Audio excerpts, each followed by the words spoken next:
गूंज रही है।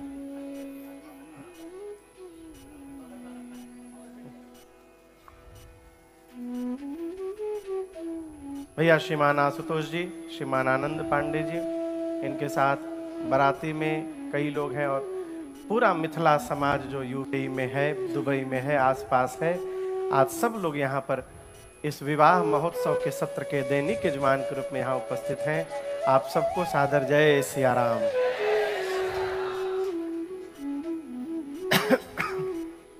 बिहारी कनेक्ट ग्लोबल संस्था के मुखिया भैया डॉक्टर उदेश्वर कुमार सिंह जी लंदन से यहाँ पर आए। बड़े भैया श्रीमान राकेश सिंह जी जो अब तक तो भारत में थे, कल ही रात को यहाँ पहुंचे हैं, आज पूरे सपरिवार यहाँ पर उपस्थित हैं। और भैया के साथ कंधे में कंधे लगाकर खड़े भैया हेमंत सिंह जी, आनंद बाबू, आनंद द्वय, ओझा जी, सबके नमो हमरा याद नहीं खे, जे लौकता सब। और आसपास सुदूर से आए आप समस्त कथा के रसिक श्रोता बंधु माताएं बहनें, आप सभी लोगों को मेरा सादर जय सिया राम। जय सिया राम। और तनिक ऊर्जा से कहिए।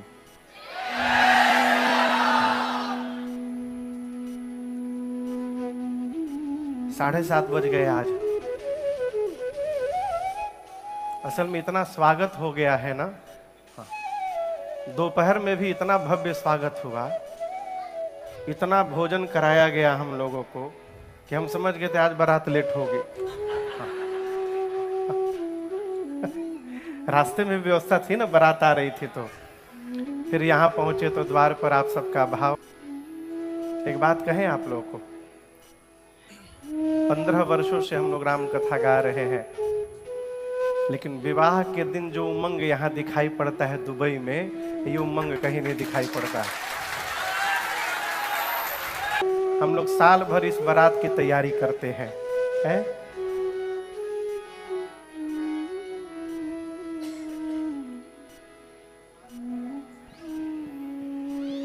हमें जैसे बंद कर दे। हाँ। आज हम और आप यहाँ पर सीताराम विवाह महोत्सव में उपस्थित हैं। कल धनुष यज्ञ की कथा भई। जिस कार्य को धरती का कोई राजा नहीं कर पाया, उस कार्य को मेरे परमात्मा ने किया और उसका परिणाम रघुबर उर जयमान। उर मने गले में माला पहनेंगे तो यहां से लटकेगी हृदय से। तो गोस्वामी जी कहते हैं रघुबर उर जयमान, देखी देव बर सही सुमाना। और नीचे जितने राजा आए थे जिनसे धनुष हिला भी नहीं, वो सारे राजा सकुचे सकल भुआल। कैसे? जनु बिलो की रवि कुमुदगना। जिस प्रकार सूर्य के उदित होने के बाद कुमुदिनियां सकुचा जाती हैं, उसी प्रकार भगवान के गले में जयमाल देख के सभी राजाओं का चेहरा उतर गया। एक बड़ी गंभीर बात आपसे कहूं, किसी के उत्कर्ष को देखकर, उत्कर्ष समझते हैं? उत्थान, बढ़ोतरी, विकास, प्रगति। किसी के उत्कर्ष को देखकर यदि हमको प्रसन्नता हो रही है, इसका अर्थ है हम पुण्यशाली जीव हैं। इसको सामान्य घटना ना समझिएगा। किसी का प्रोग्रेस देख करके यदि हमको खुशी हो रही है, इसका अर्थ है कि हमारे जीवन में पुण्य का संचय हुआ है। होता नहीं है, चेहरा पर तो आदमी बहुत मुस्कुराता है, बहुत सुंदर बहुत सुंदर, भीतर का चलत है तो रघुनाथ जी जान रहे। मैं उदाहरण दे रहा हूं, यहां दर्शन करिए, दृश्य एक ही है। भगवान के गले में मेरी मां ने जयमाल पहनाया और इस दृश्य को देख करके देवता आकाश से पुष्प की वर्षा कर रहे हैं। और नीचे राजा हैं, उनके चेहरे उतर गए हैं। एक ही दृश्य में दो अलग अलग व्यवहार। ये प्रसंग कह रहा है किसी के विकास को देखकर हम यदि प्रसन्न हो रहे हैं तो हमारे जीवन में देवत्व का आधान हो चुका है। यही देवत्व है। और यदि हम अपनी मन की गति तो हमसे बेहतर कौन जान रहा है। स्वयं हम जानते हैं कि हमको अच्छा लगता है कि बुरा। यदि बुरा लग रहा है तो हमको अपने विषय में विचार करना चाहिए। भगवान ने धनुष का भंजन किया है। गुरुदेव भगवान विश्वामित्र जी ने सीता मैया को आदेश दिया। विनय, विश्वामित्र जी ने सीता जी को आदेश दिया। गदगद बुझाता। अरे गदगद हो के सतानंद जी सिया के आय सुदिहले आव आव हे सिया। हेने मने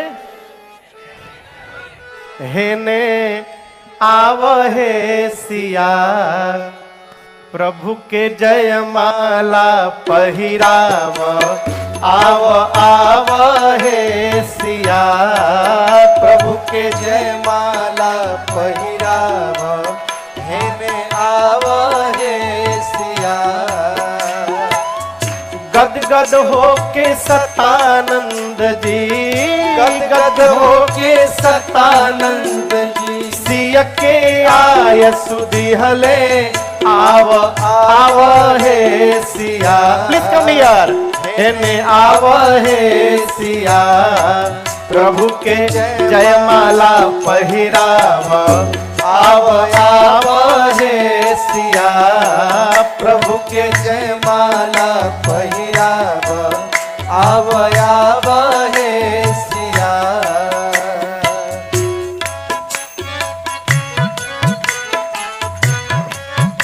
सखियां राम जी से कहती हैं कौन तप कैला रघुबर सिया जी भेटैली हो।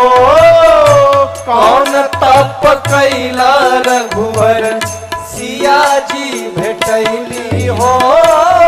कौन तप कैला रघुबर सिया जी भेटैली हो।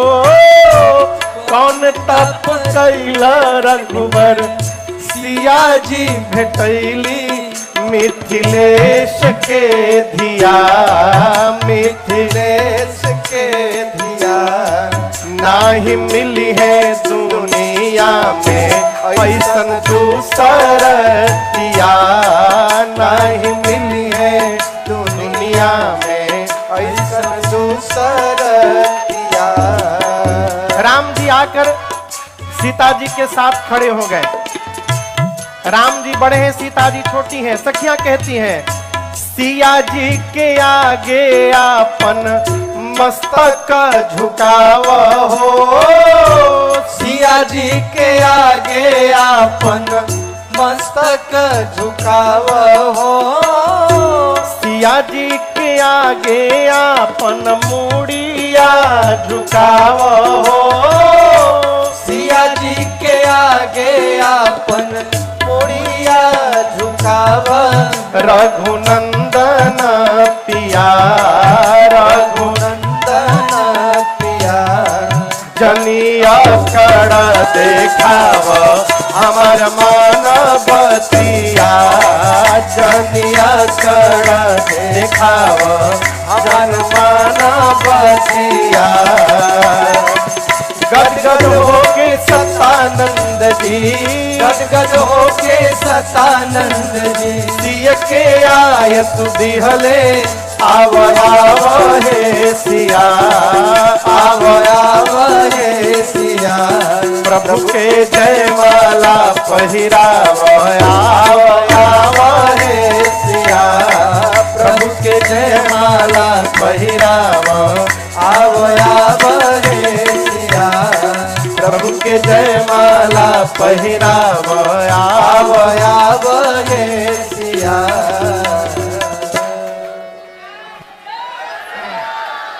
जयमाल हो गई, बढ़ जाए सब।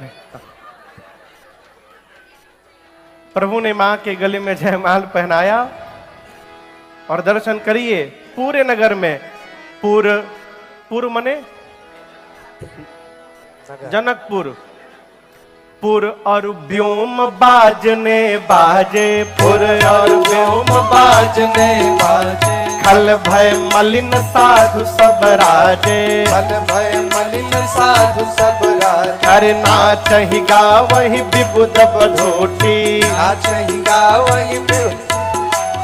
बार बार कुसुमांजलि छोटी, बार बार कुसुमांजलि छोटी। जहाँ तहाँ विप्र वेद धुनि करहीं, जहाँ तहाँ विप्र वेद धुनि करहीं। वंदे बिरुदावली उच्चरहीं, वंदे बिरुदावली उच्चरहीं। करहीं आरती पूरा नर नारी,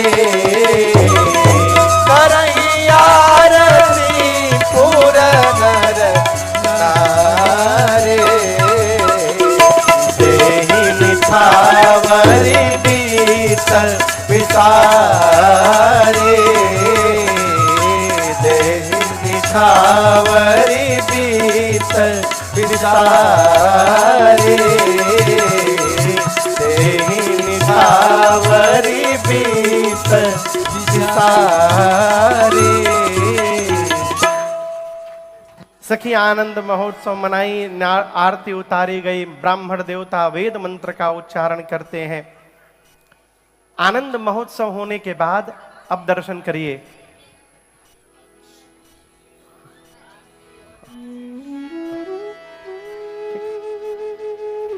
जयमाल हो गई लो। सखियों ने मेरी मां से कहा कि आप राम जी के चरण को स्पर्श करके सीता जी प्रणाम करिए। लेकिन आपको सुनकर आश्चर्य होगा, मेरी मां प्रभु के चरण स्पर्श नहीं कर रही हैं। काहे? गोस्वामी जी लिखते हैं, गौतम तियगति सुरति करी, नहीं पर सत पग पानी। मन बिहसे रघुवंश मणि, प्रीति अलौकिक जान। गोस्वामी जी कहते हैं, सीता मैया मन में सोची, ये वही चरण है जिनका स्पर्श पत्थर से हुआ तो पत्थर स्त्री में परिवर्तित हो गया। गौतम ऋषि की पत्नी कौन? मां अहल्या। अहल्या नहीं, माई है ना, मां अहल्या। सीता मैया सोच रही है कि इस चरण के प्रभाव से यदि पत्थर स्त्री में परिवर्तित हो सकता है तो मैं तो पहले से स्त्री हूं, कहीं वो जादू हमारा ऊपर चल गई तो अब क्या होई, तो न जाने मैं स्त्री से क्या बन जाऊं। इस डर के मारे सीता मैया प्रभु के चरण का स्पर्श नहीं कर रही हैं। और मां के इस भाव को रघुनाथ जी जान गए। हमारे जीवन का सब भ्रम, सबसे बड़ा भ्रम जानते हैं क्या है? कि ये बात भगवान जानते हैं, ये बात भगवान नहीं जानते। कलकत्ता में हमारे पास पहले ट्रकें थी हम लोग के पास, बाद में बंद कर दिए। तो एक बार एक हुगली डक है कलकत्ता से थोड़ा दूर, वहां पर एक पुलिस वाले ने, अधिकारी ने हमारे एक ट्रक को बिना मतलब में पकड़ लिया। तो मैं गया वहां उसको रिलीज कराने के लिए। जाकर बोला कि सर पेपर तो सारा ओके है, पकड़े क्यों? बोले हमारा मन। तो बोले पकड़ तो ली है, छूटेगा कैसे? दिया। बोले बहुत थैंक यू। कहाँ है थैंक यू? दो। बोला आप तो मना कर, बोलते ऐसे मत दो, तुम काउंट करके हाथ में दबा लो, चुपचाप मेरे पास आओ, हम ड्रॉवर खोल रहा उसमें डाल दो। तो मैं हाथ में लेकर गया, वो ड्रॉवर खोले, मैं डाल दिया, हमको कागज दे दिया, मैं गाड़ी लेके चला आया। बाद में मैं सोचने लगा कि उनको लग रहा था कोई देख न ले, लेकिन ये तो देख ही रहे हैं ना। और उसी आदमी को यदि कोई ठग ले दूसरा आदमी, तो फिर क्या कहता है, अरे जाओ जाओ, ऊपर बैठा भगवान सब दिख रहा है। भगवान सब देख रहे हैं। नेकी, नेकी समझ रहे हैं ना, और बदी को अपने जितना जितना भी हम छिपा ले, श्री राम को पता है मेरे राम बुरा है, मेरे राम जानते। भगवान सब जानते हैं। राम जी माँ के मन के भाव को जान गए और राम जी बिहस पड़े। वो स्वामी जी कहते, मन बिहसे रघुवंश मणि, प्रीति अलौकिक जानी। कैसे जान करके? अलौकिक प्रीति जान करके भगवान बिहस पड़े। ये सूत्र कहता है कि भगवान को यदि आप हंसाना चाहते हैं तो प्रेम न करिए, अलौकिक प्रेम करिए। प्रेम तो सभी करते हैं, लौकिक प्रेम है। अलौकिक प्रेम कौन सा है? जब प्रेम में मांग समाप्त हो जाए तो समझिए वो अलौकिक प्रेम है। कल प्रसंग आएगा केवट भैया का, सुनिएगा। जब केवट भैया ये बोल दिए कि प्रभु हम नाव पांव धोएंगे, नाव पर बिठाएंगे, गंगा पार ले जाएंगे, हम आपसे कुछ मांगेंगे नहीं राम जी। लक्ष्मण जी बाण निकाल दिए, मार दूंगा। केवट जी बोले मरना स्वीकार है, लेकिन जब तक पांव नहीं धोऊंगा आपको गंगा पार नहीं पहुंचाऊंगा। इस अलौकिक प्रेम का दर्शन करके भगवान बिहस पड़े थे। इसलिए भगवान को प्रेम करिए। और एक बात कहते हैं, जहां प्रेम होता है वहां मांग नहीं होती है, वहां अर्पण होता है। प्रेम में मांग नहीं होती, क्या होता है? अर्पण होता है, समर्पण होता है, तर्पण होता है। उद्धव जी गए गोपियों को समझाने के लिए वृंदावन। गोपियां कृष्ण के वियोग में रो रही थी। उद्धव जी बोले क्यों रोती हो? बगल में मथुरा 10 किलोमीटर वृंदावन के हैं ना, इसलिए इनसे पूछ रहे हैं। हाँ, मथुरा से वृंदावन 10 किलोमीटर। उद्धव जी बोले 10 किलोमीटर की दूरी पर कन्हैया बैठे, क्यों रोती हो? चली जाओ। तो गोपियां कहती हैं कि जो आनंद कृष्ण के लिए रोने में है, वो आनंद कृष्ण को प्राप्त करके भी नहीं प्राप्त होने वाला है। उद्धव बोले क्या बोल रही हो? गोपिया बोली यही तो बात है। अरे ये तो प्रेम की बात है उद्धव,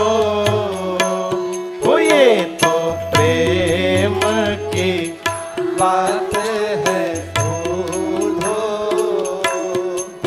बंदगी अपने बस की नहीं है, ये तो प्रेम की बात है उद्धव, ये तो प्रेम की बात है। बंदगी अपने बस की नहीं है, सिर दे कर होते हैं सौदे, सिर दे कर होते हैं सौदे। आशिकी इतनी सस्ती नहीं है, ये तो प्रेम की बात है उद्धव।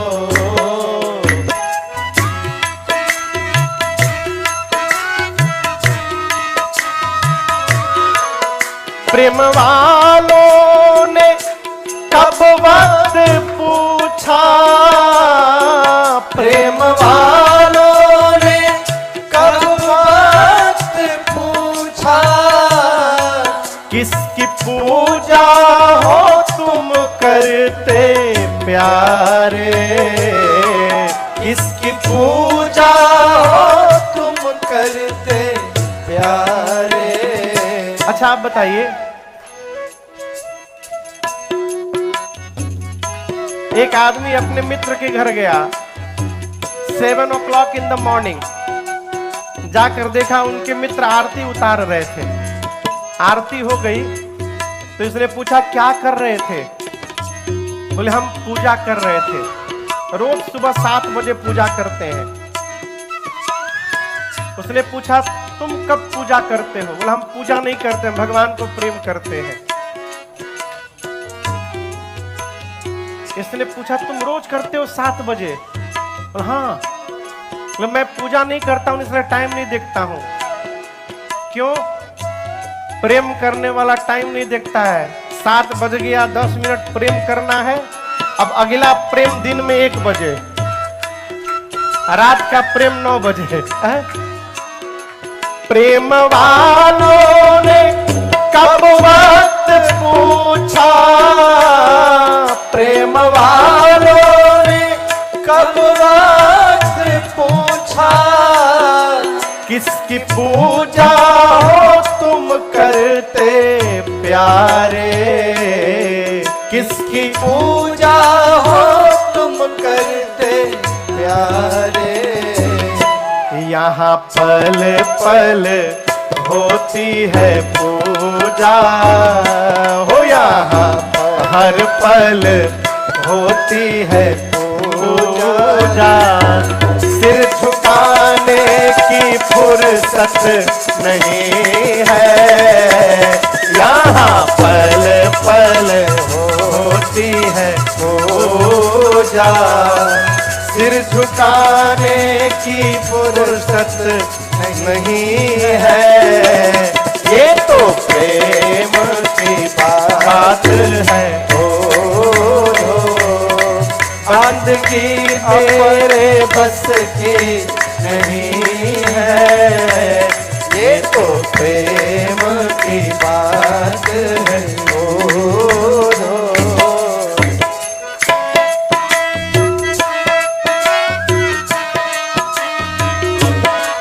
जो असल में है मस्ती में डूबे, जो असल में है मस्ती में डूबे, उन्हें परवाह क्या जिंदगी की, उन्हें परवाह क्या जिंदगी की। जो उतरती है चढ़ती है मस्ती, जो उतरती है चढ़ती है मस्ती, वो हकीकत में मस्ती नहीं है।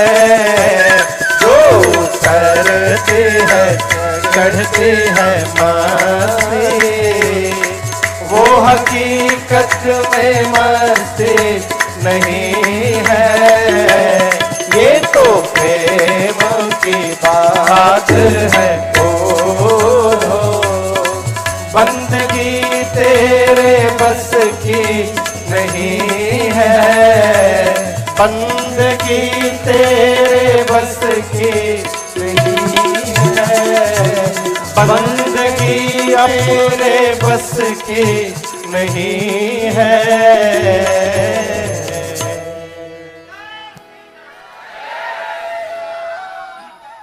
सिर दे कर होते हैं सौदे, नहीं है। आज दीपक भैया का जन्मदिन है, बहुत बहुत बधाई आपको। जय हो जय हो। हाँ।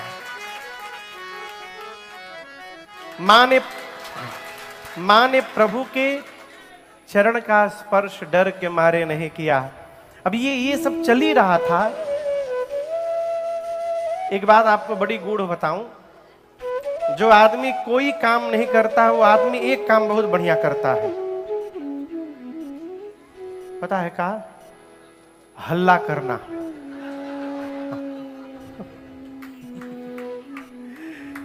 जो कुछ नहीं करता वो हल्ला बहुत करत है।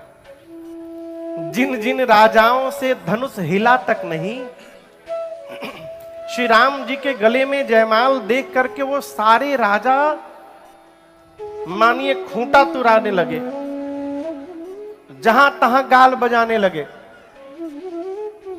एक राजा कहता है केवल धनुष तोड़ने से क्या, यदि महाराज जनक सहायता करें तो हम अभी इन दोनों बालकों को बंदी बना लेंगे। कोई कहता है पकड़ो, कोई कहता है बांध दो। स्वयं कोई नहीं जा रहा है, सब दूसरे को बोल रहे हैं चलो जाके पकड़ लो दोनों को। लक्ष्मण जी राम जी से बोले भैया बाबा जी ऑन द वे हैं। बाबा जी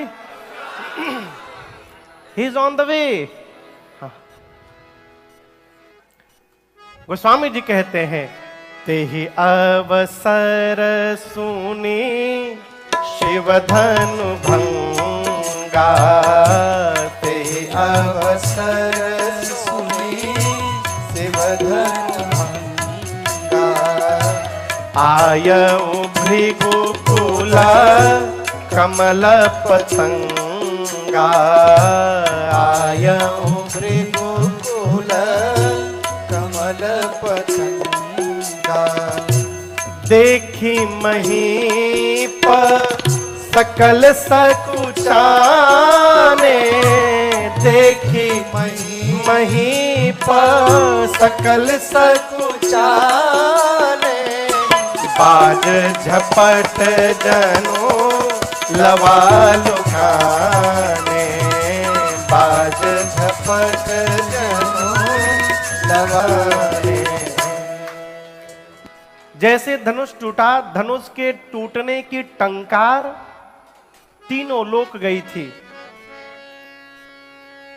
आप में से उड़ीसा का कोई है? अच्छा हाँ, उड़ीसा के भी लोग बैठे पीछे भी हैं। जय जगन्नाथ। उड़ीसा में एक पर्वतमाला है महेंद्र। उसी महेंद्र पर्वतमाला पर श्री परशुराम जी तपस्या में बैठे थे।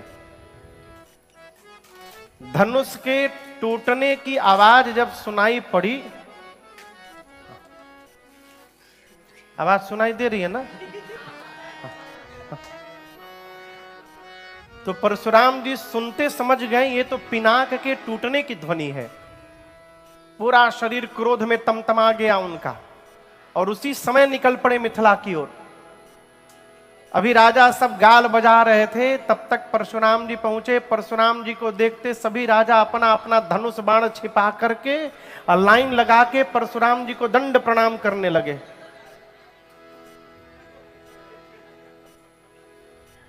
जय हो स्वागतम स्वागतम। भैया क्या बोलते हैं? प्रिंसली स्टेट अयोध्या से भैया स्वागतम स्वागतम। श्रीमान संतोष सिंह जी अभी अभी भारत से आए भैया, बहुत स्वागत, बैठे। हम जब पहली बार दुबई आए थे 2021 में, तो हम लोग साथ में ही आए थे मुंबई से, हैं? जय जय। सभी राजा लाइन लगाकर परशुराम जी को दंडवत प्रणाम करने लगे, अपने अपने पिताजी का नाम कह के कि हम अमुक राजा के पुत्र हैं, हम आपके चरणों में प्रणिपात होते हैं। प्रणाम करके लाइन लगा के सभी राजा खड़े हो गए कतारबद्ध होकर। परशुराम जी ने जनक जी से कहा, जनक जी उस समय का एक नियम मैं आपको बताऊं, धरती पर किसी को भी क्षत्रिय सम्मेलन यदि कराना हो तो पहले परशुराम जी से एनओसी लेनी पड़ती थी। जब तक वो एनओसी नहीं देते थे तब तक कोई क्षत्रिय सम्मेलन कराने वाला। और आज मिथिला में पूरे धरती के राजा आए हैं, अब परशुराम जी को भनक भी नहीं लगी। जनक जी ने पूछा, हे जनक, परशुराम जी ने पूछा, हे जनक इतनी भीड़ क्यों लगी है आपकी सभा में?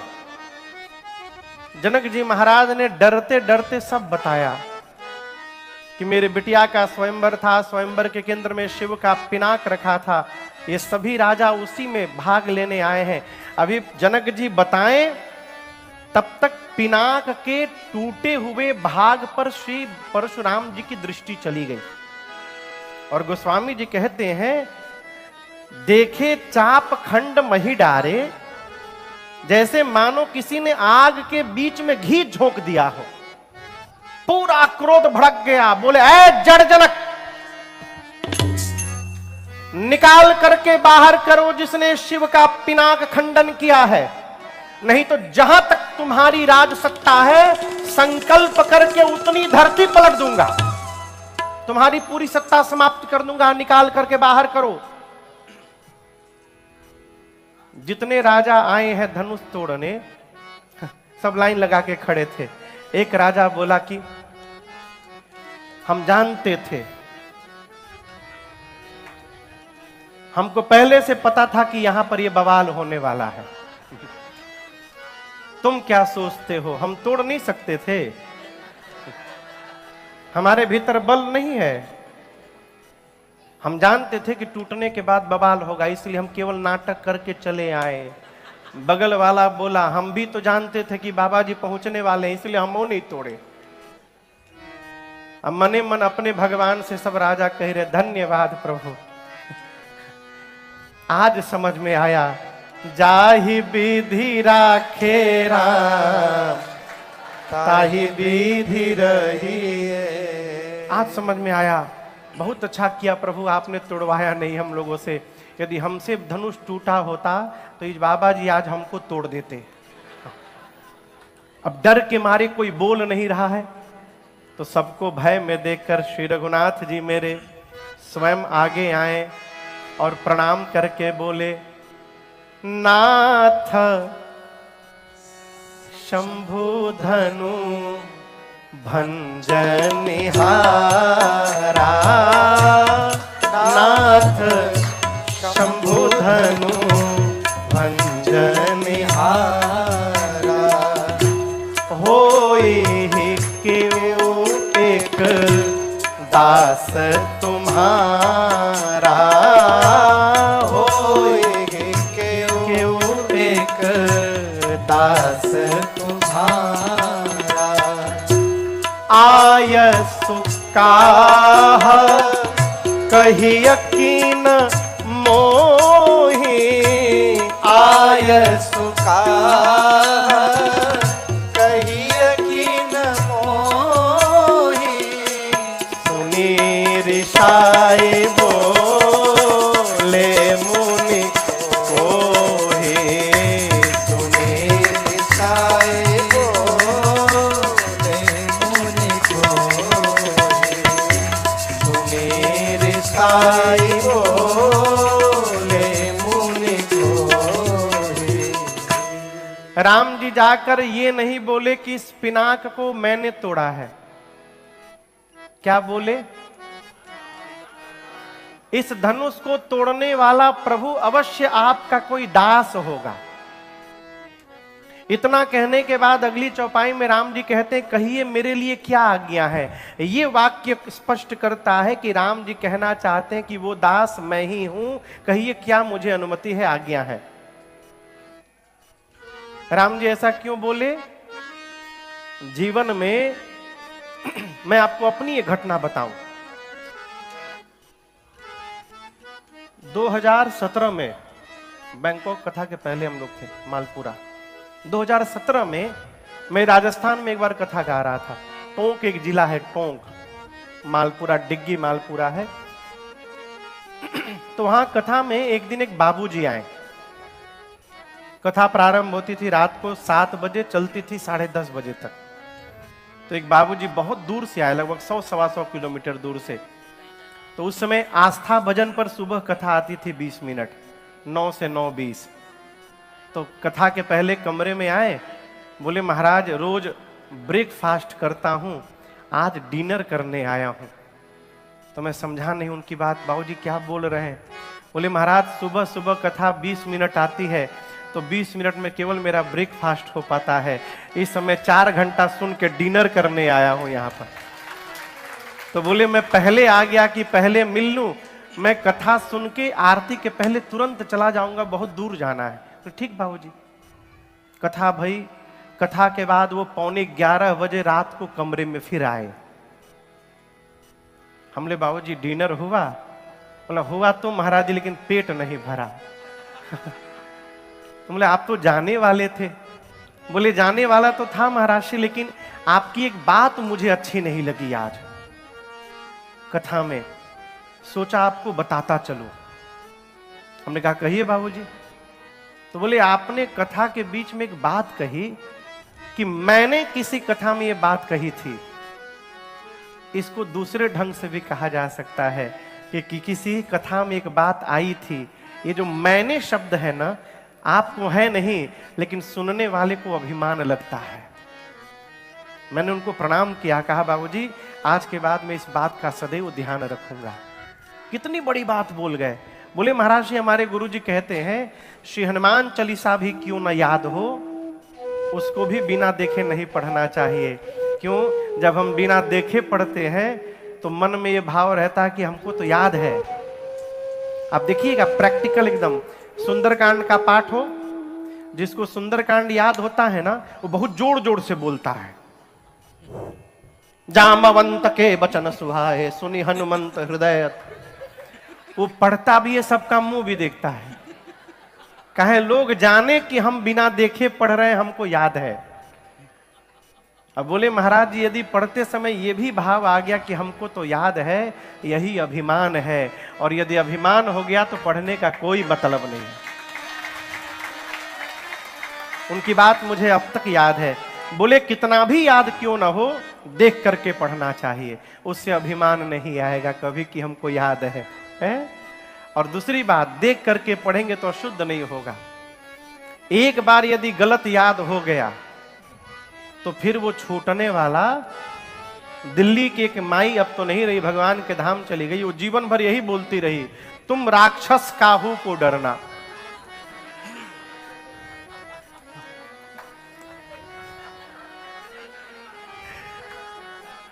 है क्या है? तुम रक्षक काहू को डरना। माई पढ़ती थी तुम राक्षस काहू को डरना।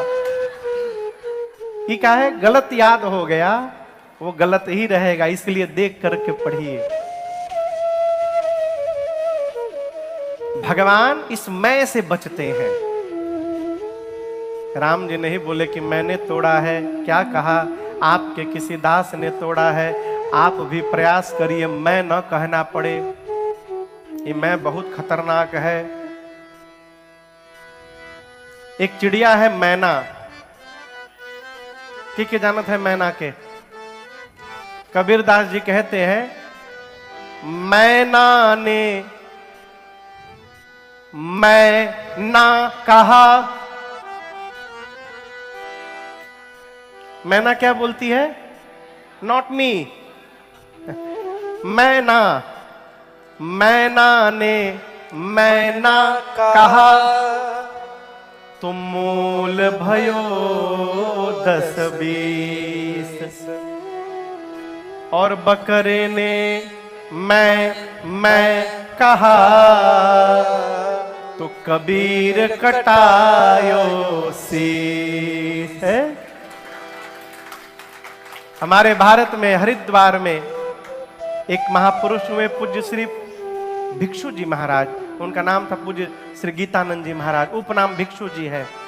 वो कहते हैं ये जो तुम दिन भर मैं बकरे नियर कहरत हो, ये मैं की आवाज आती कहां से? कौन है वहां वाणी ये आती जहां से? अरे कुछ तो बता प्यारे, कुछ तो बता प्यारे, गर तुझको पता है। क्या महाराज? ये मुख बोलता है या तू बोलता? किसी ने तोड़ा ही नहीं है। भैया ने जाकर केवल टच किया, टूट गया।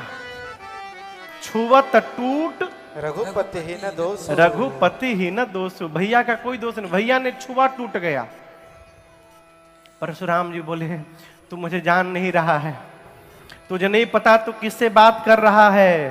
बालक तू है इसलिए तुझे छोड़ के रखा हूं। मैं बाल ब्रह्मचारी अति क्रोधी हूं। केवल मुनि महात्मा लोग मुझे ठीक से जानते हैं। ये फरसा देख रहा है, 21 21 बार धरती को क्षत्रिय विहीन किया हूं, 21 बार। लक्ष्मण जी हाथ जोड़ के खड़े हो गए, बोले मैं बहुत भाग्यशाली। परशुराम जी बोले अब ये बात कहां से बीच में आ गई? लक्ष्मण जी बोले मैं हूं इसलिए बोल रहा हूं, मैं बहुत भाग्यशाली हूं। आज मेरा सौभाग्य चरम पर पहुंच गया है। पहली बार जीवन में कोई वीर दिखाई पड़ा जो अपनी प्रशंसा अपने मुख से कर रहा है। सबकी प्रशंसा तो दुनिया करती है, आप अपनी प्रशंसा स्वयं करते हैं। लेकिन हम एक बात बोले, ये फरसा नीचे करिए, हम कोई कुम्हड़े की बतिया नहीं है जो तर्जनी देख के डर जाएंगे। हमरो हाथ में धनुष बाण है। परशुराम जी ने युद्ध के लिए ललकारा। लक्ष्मण जी बोले हम लड़ेंगे नहीं आपसे, हमारे वंश में सुर महिषुर हरिजन अरु गाई, देवताओं पर, ब्राह्मणों पर, भक्तों पर और गौ माताओं पर, हमारे कुल पर इन पर प्रहार नहीं किया जाता है। क्यों? आप ब्राह्मण हैं। यदि मान लीजिए हम आपको युद्ध में मार दिए, परशुराम जी बोले क्या बोले? यदि हम आपको मार दिए तो ब्रह्म हत्या का पाप लगेगा, और यदि आपसे युद्ध में हम हार गए तो रघुवंशी होकर युद्ध में पराजित होना ये मेरे कुल पर कलंक लग जाएगा। जीतूंगा तो ब्रह्म हत्या का पाप, हारूंगा तो कलंक। अब कहिए नुकसान हमारा है कि आपका है? दोनों में नुकसान हमारा है, हम लड़ेंगे नहीं आपसे। परशुराम जी विश्वामित्र जी से बोले, तब तक लक्ष्मण जी बोले फिर इतना ही प्रिय धनुष था तो केहू के बुलवा के जुड़वा ली। परशुराम जी बोले देखिए फिर बोला ये। राम जी बोले मुनिवर, बड़े लोग बच्चों की बात पर ध्यान नहीं देते हैं, हम आपसे क्या बराबरी करेंगे? हमारा नाम भी आपके नाम से छोटा है। आपका नाम परशुराम, मेरा नाम केवल राम। जाति में हम आपसे छोटे हैं, आप ब्राह्मण हैं, हम आप क्षत्रिय हैं। उम्र में हम आपसे छोटे हैं, हमारी आपकी कोई बराबरी नहीं। परंतु क्रोध के कारण श्री परशुराम जी का मन मस्तिष्क इन सब बातों को स्वीकार नहीं कर रहा है। अंत में श्री रघुनाथ जी को कहना पड़ा, मुनिवर मेरा अपराध उतना बड़ा नहीं है जितना बड़ा आपका क्रोध हो गया है। लक्ष्मण ने आपसे कहा कि पुराना था टूट गया और आप युद्ध की बात करते हैं। अब राम जी अपना स्वरूप बदले, बोले मैं कहता हूं कहूं स्वभाव नकुल ही प्रशंसी, कालहु डर ही न रन रघुवंशी। हम रघुवंशी हैं, रघुवंशी युद्ध में काल से भी नहीं डरता है, युद्ध करता है। ऐसा रघुवंशी राम परशुराम से नहीं लड़ेगा। क्यों? आप ब्राह्मण हैं, और परशुराम जी जो ब्राह्मण के चरणों में श्रद्धा रखता है वो पूरे संसार में निर्भय होकर रहता है। इसलिए हम आपसे लड़ने वाले नहीं। परशुराम जी सुने ब्राह्मण में इतनी निष्ठा, ये तो ब्रह्म है, भगवान है। अब पता कैसे चलेगा ये राम जी भगवान है? आप लोग धनुष देखे हैं? कहिए धनुष में कितनी डोरी होती है? धनुष की डोरी धनुष के एक छोर पे बंधी रहती है और उसके बाद पूरे धनुष में लिपटी रहती है। जब लड़ाई युद्ध का समय आता है तो धनुष का जो स्वामी है धनुष को पकड़ के अपने आवश्यकता अनुसार उसको झुकाता है और झुका के उसकी डोरी चढ़ाता है।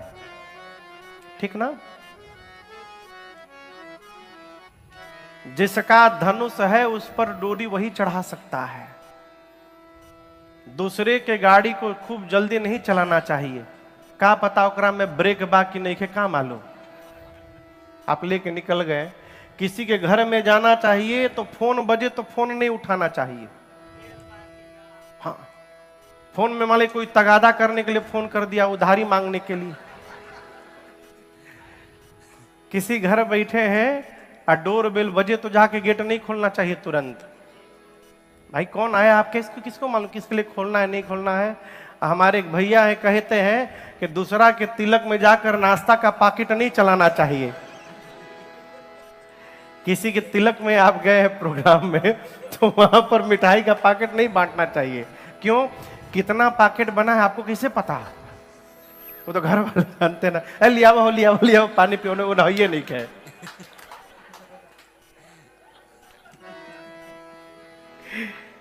यही कह रहे थे एक दिन हमको। तो जिसका धनुष है वही उसकी डोरी चढ़ा सकता है। परशुराम जी के पास एक धनुष है जिसका नाम है अजगौ। क्या नाम है? अजगौ। और ये धनुष भगवान श्री हरि का है। भगवान के धनुष पर भगवान को छोड़कर दूसरा कोई प्रतंचा चढ़ा ही नहीं सकता। परशुराम जी सोचे यदि राम भगवान होंगे तो इस अजगौ की प्रतंचा चढ़ा देंगे। बोले राम रमापति कर धन ले हो खेचहु मिटे मोर संदेह। जैसे परशुराम जी ने धनुष दिया, गोस्वामी जी कहते हैं इज देता चापया को ही चढ़ी गया, देता चापया को ही चढ़ी गया। परशुराम मन विस्मय भय,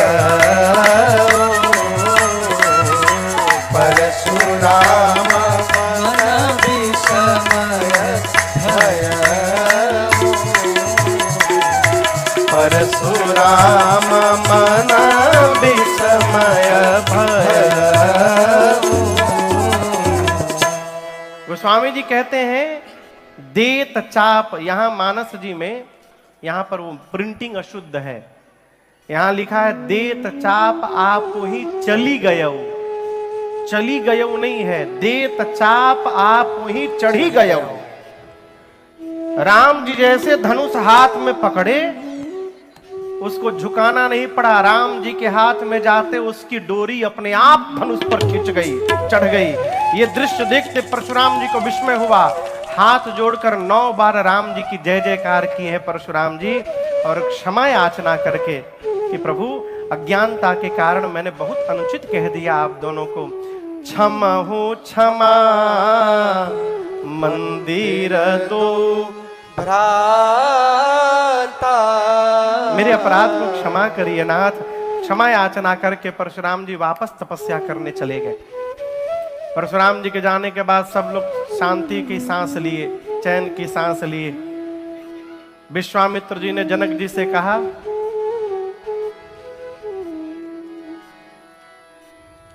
गाड़ी के डरे आप पार्टी बदल लिए कि बाराती की ओर से हम तो गाड़ी सुने के पड़ी।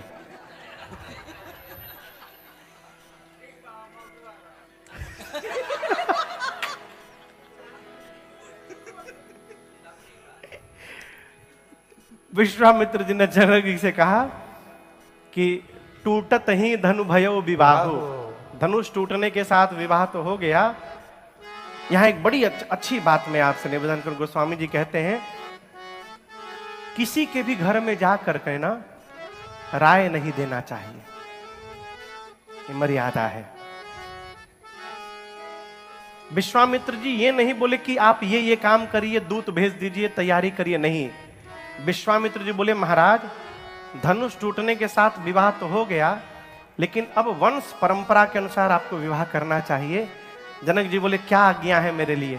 विश्वामित्र जी बोले काम करिए, अपने नगर के श्रेष्ठ ब्राह्मण देवताओं को बुलाइए, अपने कुल के श्रेष्ठ लोगों को बिठाइए और अपने गुरु जी को बिठाइए, इन सब से विचार करिए और आपके ये श्रेष्ठ जो आपको आज्ञा दे उसका पालन करिए।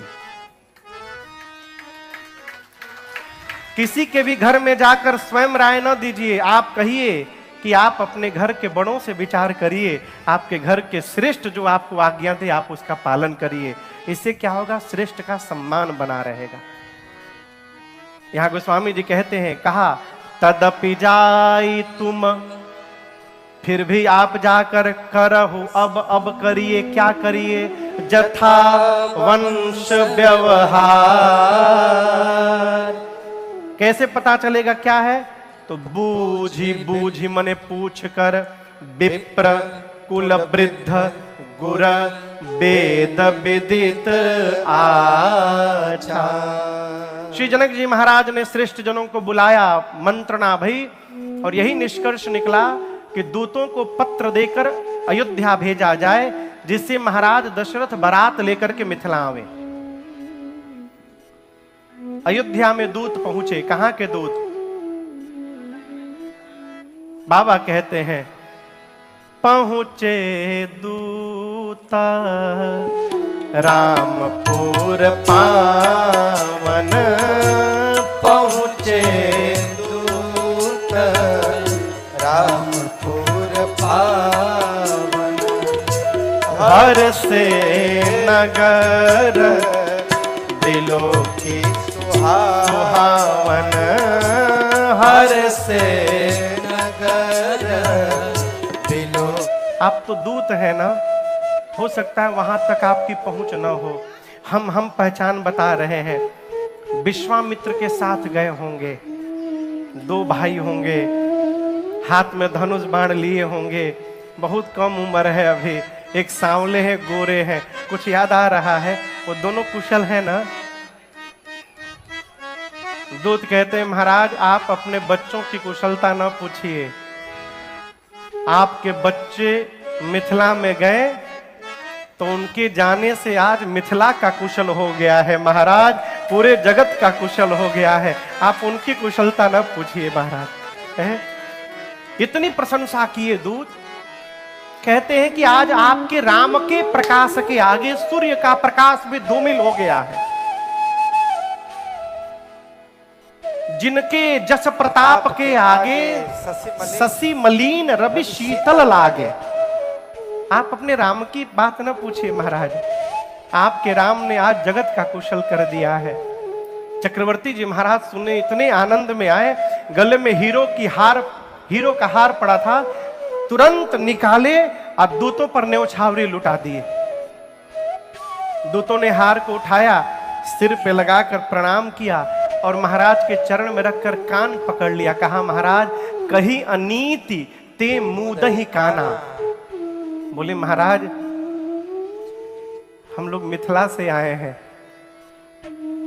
हमारे मिथिला में बेटी के घर का पानी भी नहीं पिया जाता है, हम आपसे कुछ लेने के लिए नहीं आए हैं महाराज।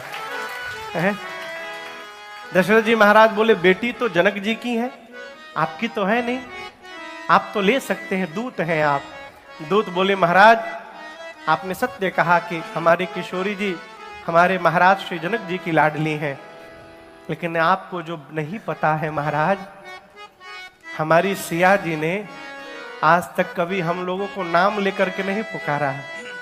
हमारी सिया जी ने हम लोग को हमेशा काका जी कहा है, और यदि उन्होंने हमको काका कह दिया है इस नाते तो हमारी बेटी हो गई ना। हम अपनी बेटी घर से कुछ लेने नहीं आए हैं महाराज। आपको बताऊं पूरी अयोध्या के दरबार में जितने वहां पर मंत्री थे, अयोध्या के राजसभा में जनक जी महाराज की जय जयकार होने लगी। क्यों? अयोध्या के मंत्री कहने लगे जिस महाराज के दूत के इतने श्रेष्ठ विचार हैं, उस महाराज का कितना श्रेष्ठ विचार होगा। बोलिए जनक जी महाराज की जय। श्री चक्रवर्ती जी महाराज वो पत्र हाथ में लेकर दौड़ कर गए बताने के लिए। कहां गए होंगे बताने के लिए? हाँ, डर नहीं खे नाना भी चाहे कहां से आ गए। हम पूछे कहां गए होंगे तो आनंद भैया बोले रानी के लगे। आज के आदमी वही जा जाइए, अब हम ही ना बोले लेकिन यहां दर्शन करिए, श्री चक्रवर्ती जी रनिवास में नहीं गए। आपको एक बात बताऊं, शबरी मैया को गुरु जी ने कहा था कि राम जी आएंगे। किसने कहा था? उनके गुरु जी ने, उनका नाम था मतंग ऋषि। जिस समय शबरी मैया को गुरु जी ने बात कही, उस समय शबरी मैया की युवा अवस्था थी और कहते बेटी मैं तो जा रहा हूं, मेरा भाग्य ऐसा नहीं है कि मुझे राम का दर्शन मिले, लेकिन तेरा मैं देख रहा हूं, तुझे दर्शन देने के लिए राम जी यहां आएंगे, चल कर दर्शन देंगे। और उस दिन से शबरी मैया प्रतीक्षा करने लगी। कितने दिन प्रतीक्षा की पता है आपको?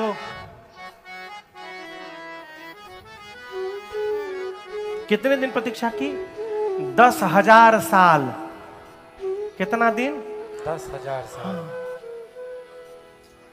प्रतीक्षा करते करते सबरी माई बूढ़ी हो गई। किसी ने कहा कि राम नहीं आए ना, बूढ़ी हो गई तुम। बोलती थी मैं बूढ़ी हुई हूं, मेरी प्रतीक्षा बूढ़ी नहीं भई है, मेरे राम जी अवश्य आएंगे। जो मिलता था उसे कहती थी, एही रहिया हरि जी के आवान होई, आई टूटही मड़ैया पावन होई। एही रहिया हरि जी के आवान होई, टूटही मड़ैया पावन होई। आपको बताऊं, जब राम जी आए हैं तो राम जी को देखने के बाद शबरी जी को राम जी की याद नहीं आई। किसकी याद आई? गुरु जी की याद आई। अरे शबरी देखी क्या राम गृह आए, तुरंत मुनि के बचना समुझ जी भाए। राम जी दिखाई पड़े तो शबरी मैया को गुरु जी याद आए। ये प्रसंग कहता है, जिस व्यक्ति के कारण हमको भगवान का नैकट्यता प्राप्त हो, भगवान से पहले उस व्यक्ति का स्मरण करना चाहिए और उनको धन्यवाद देना चाहिए। श्री दशरथ जी महाराज पत्र लेकर गुरु जी के पास गए। क्यों गए? महाराज सोचे हम तो मना कर दिए थे, नहीं देंगे राम लक्ष्मण जी को, तो गुरु जी दिलवाए थे। यदि गुरु जी न दिलवाते तो आज ये सौभाग्य कैसे मेरे जीवन में आता। इसलिए पहले गुरु जी के पास गए और पत्र देकर पूरी सूचना सुनवाई। गुरुदेव भगवान मुस्कुराने लगे, कहे महाराज आपको आश्चर्य हो रहा है, लेकिन हमको आश्चर्य नहीं हो रहा है। यहां पर यूएई में नदी है, समुद्र तो है ये हम जानते हैं, हम नदी नहीं, असली नदी पहाड़ पर से निकले और बहते बहते जाए, ऐसा नहीं है।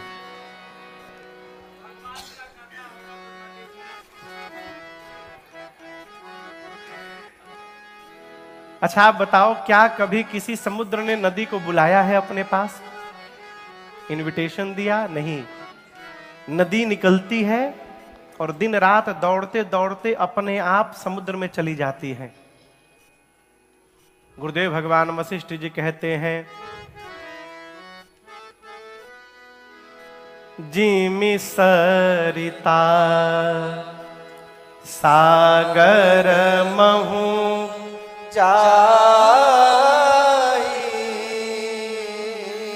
यद्यपि ताहि कामना। यद्यपि नदी की इच्छा हो चाहे ना हो, उसका मन हो चाहे ना हो, नदी दौड़ते दौड़ते समुद्र के पास चली जाती है महाराज। उसी प्रकार जिस मनुष्य के जीवन में धर्म होता है, धर्मशील व्यक्ति के जीवन में रिद्धि सिद्धि संपत्ति अपने आप बुलाए बिना चली आती हैं और आकर उसको परिपूर्ण कर देती हैं। आप धर्मशील हैं और जैसे आप हैं वैसे आपकी देवी हैं कौशल्या जी ने। और महाराज हम आपकी कितनी प्रशंसा करें, जिसके आंगन में राम ब्रह्मपुत्र बन करके अवतार ले लिया है, उस महाराज के धर्म के बारे में मैं क्या बताऊंगा। गुरुदेव ने तुरंत बारात निकलने का मुहूर्त बता दिया। किसका मुहूर्त? बारात निकलने। विवाह का मुहूर्त नहीं बताया। पहला बारात और एकमात्र बारात राम जी का है, जो बिना विवाह के मुहूर्त निर्धारित हुए पहुंच गया। संतोष जी,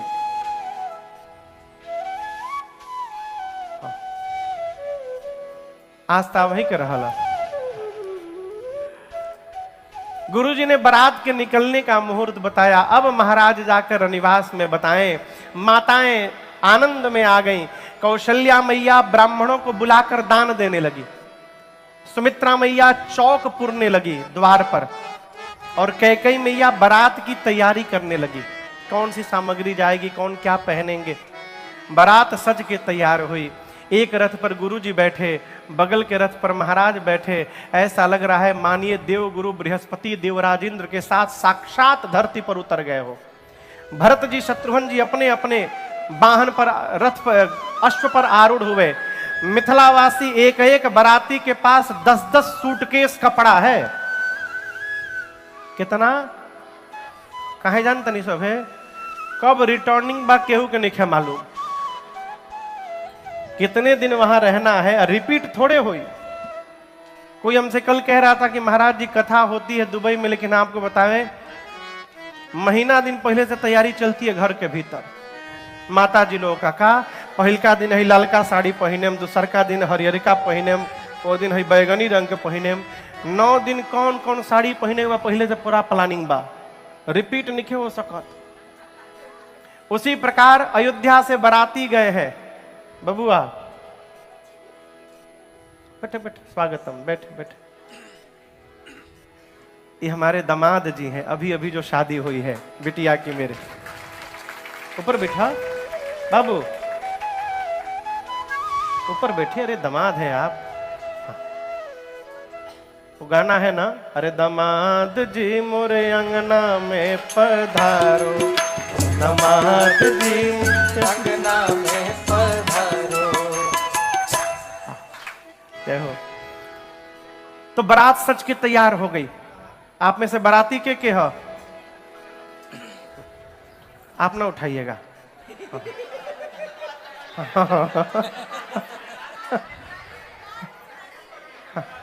हम बाराती में कहीं हम हूं। हाँ प्रेम जी आप कहां से हैं?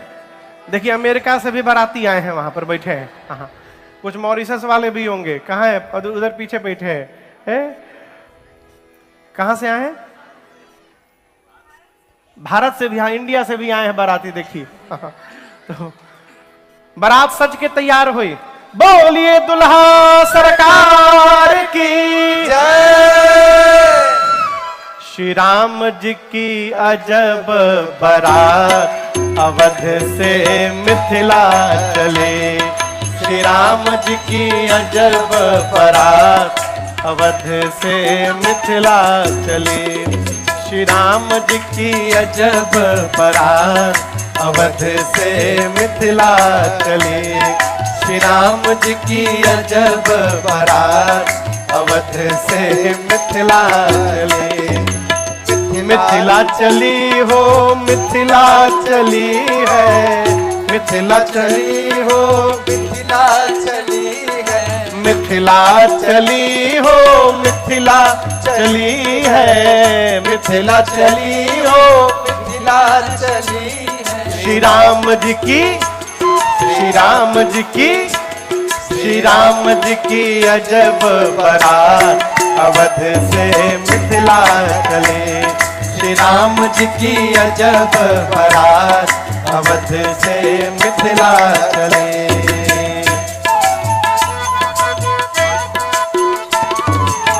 हाथी घोड़ा और पालकी, हाथी घोड़ा और पालकी, हाथी घोड़ा और पालकी, हाथी घोड़ा और पालकी।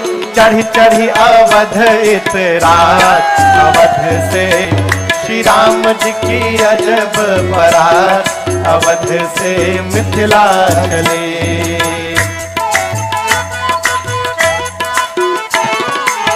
हाथ में माला भाल पे चंदन, हाथ में माला भाल पे चंदन, हाथ में माला भाल पे चंदन, हाथ में माला भाल पे चंदन।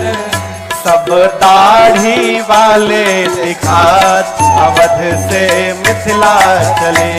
अरे दाढ़ी वाले दिखात अवध से मिथिला चले। श्री राम जी की अजब बारात अवध से मिथिला चले।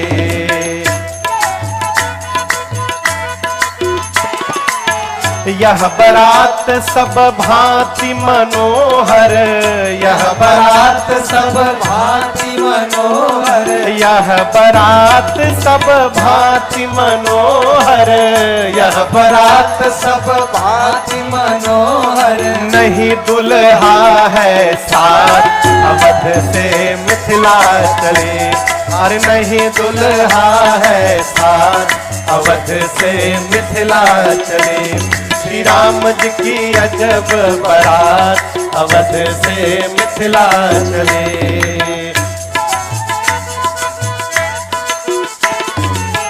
इतने बाराती किंतु किसी को इतने बाराती, किंतु किसी को इतने बाराती, किंतु किसी को इतने अवध से मिथिला चले।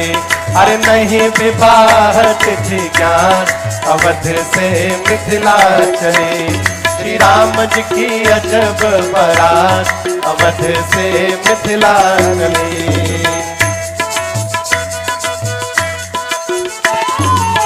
मिथिला में बहु व्यंजन मिलेंगे, मिथिला में बहु व्यंजन मिलेंगे, अरे मिथिला में बहुत आइटम मिलेंगे, मिथिला में बहुत आइटम मिलेंगे।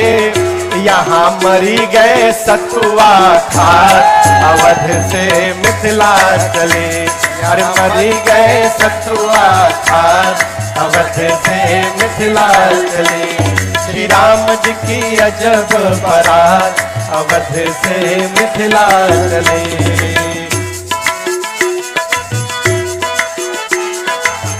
सखियन सो सुनी व्यंग बचन पर, सखियन सो सुनी व्यंग वचन पर, सखियन सो सुनी व्यंग बचन पर, सखियन सो सुनी व्यंग बचन पर। जन जिस हो मुस्कान अवध से मिथिला चले।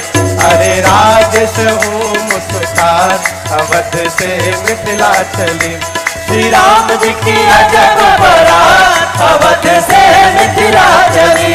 श्री राम जी की अजब बारात अवध से मिथिला चली। श्री राम जी की अजब बारात अवध से मिथिला चली। बोलिए दुल्हा सरकार की जय। बारात पहुंच गई, बैठ जाइए।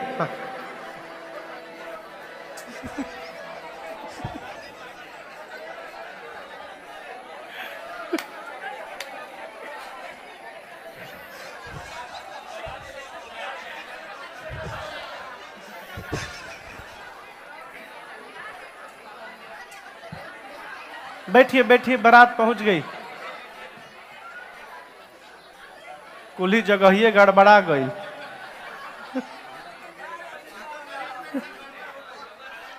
बैठिए बैठिए। श्री राम जी की अजब बारात अवध से मिथिला चली। बारात में कौन कौन गया है? हाथ में माला, भाल पे चंदन, हाथ में माला और भाल पे चंदन। जितने बाराती हैं सब दाढ़ी वाले दिखात अवध से मिथिला चली। श्री राम जी की अजब बारात अवध से मिथिला चली। इतने बाराती किंतु किसी को इतने बाराती किंतु किसी को नहीं विवाह तिथि ज्ञात अवध से मिथिला चली। श्री राम जी की अजब बारात अवध से मिथिला चली। आपको एक बात बताऊं, ब्रह्मांड का एकमात्र मेरे राम जी का विवाह ऐसा है जहां दुल्हा सरकार बारात के पहले ही ससुराल जाके बैठे हुए हैं। रास्ते के लोग कहते हैं, जिस रास्ते से बारात जा रही है, रास्ते के लोग आपस में बात करते हैं, क्या बात है, यह बारात सब भांति मनोहर यह बारात। सब भांति मनोहर। लेकिन केवल एक कमी है, क्या? अरे नहीं दुल्हा है साथ, अवध से मिथिला चली। श्री राम जी की अजब बारात, अवध से मिथिला चली। बारात को अयोध्या से निकलकर मिथिला जाने में कितना दिन लगा पता है? 4 दिन। कितना दिन? 4 दिन। 4 दिन लगा बारात को पहुंचने में। संतोष बाबू, पहले दिन जहां बारात रुकी थी, बाराती लोग भोजन कर रहे हैं आपस में, खाते खाते कह रहे का हो, सुने हैं कि मिथिला में बहुत आइटम मिलेंगे, मिथिला में बहुत आइटम मिलेंगे। उधर भैया मिली कि ना?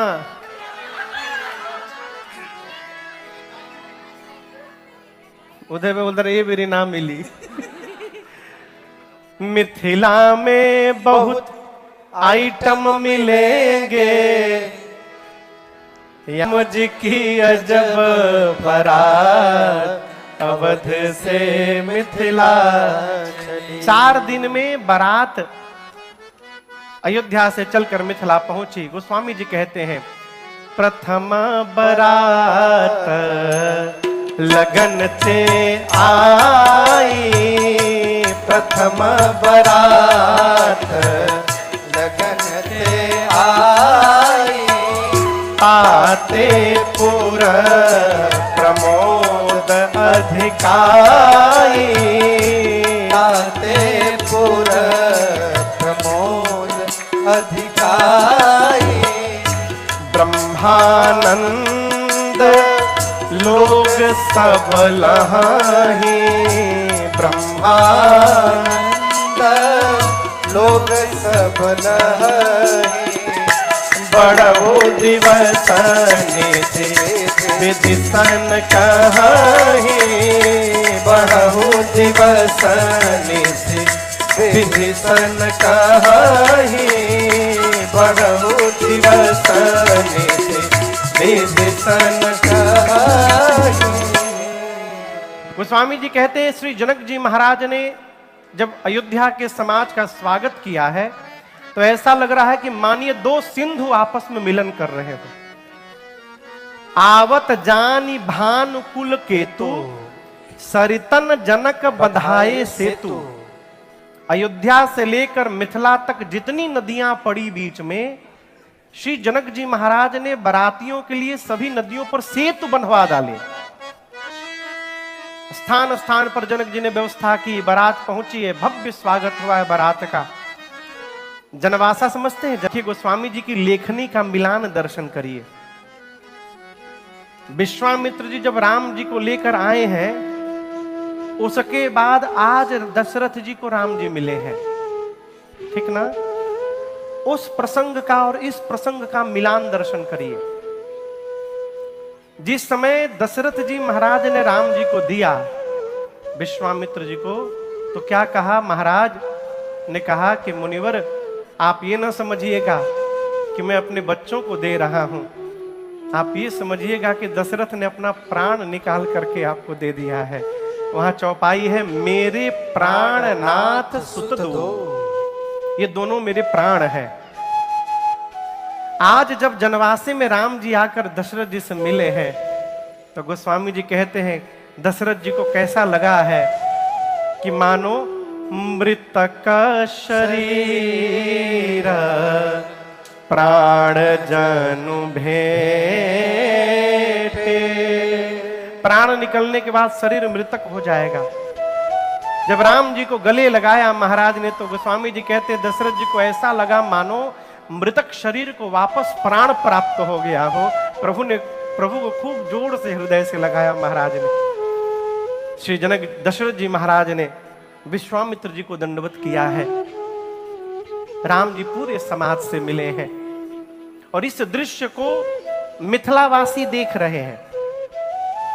बारात जब आती है ना, तो पूरा गांव के जितने लोग होते हैं ना, छोटे छोटे लड़का लोग जाके झांकेला के आइल बाहे में।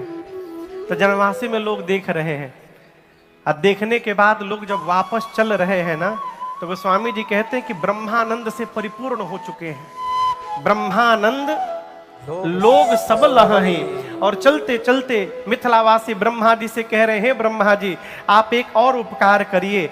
आज तक 12 घंटे का दिन और 12 घंटे की रात्रि आपने बनाई है, आज से 24 घंटे का दिन बना दीजिए और 24 घंटे की रात बना दीजिए। ये आनंद का समय शीघ्र न निकल के चला जाए जीवन से, आप दिन रात की अवधि बढ़ा दीजिए। बढ़हु दिवस निसी विधि सन कहई। कथा है, कथा है, कथा है। आज 6 दिन निकल गए, अब तो केवल 3 दिन ही शेष बचे हैं। हाँ,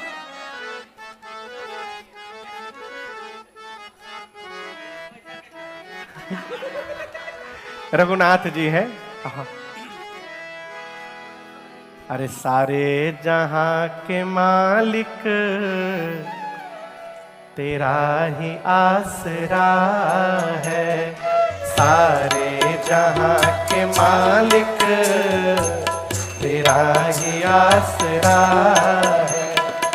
सारे जहां के मालिक तेरा ही आसरा है, सारे जहां के मालिक तेरा ही आसरा है। राजी हैं हम उसी में जिसमें तेरी रजा है, राजी हैं हम उसी में जिसमें तेरी रजा है।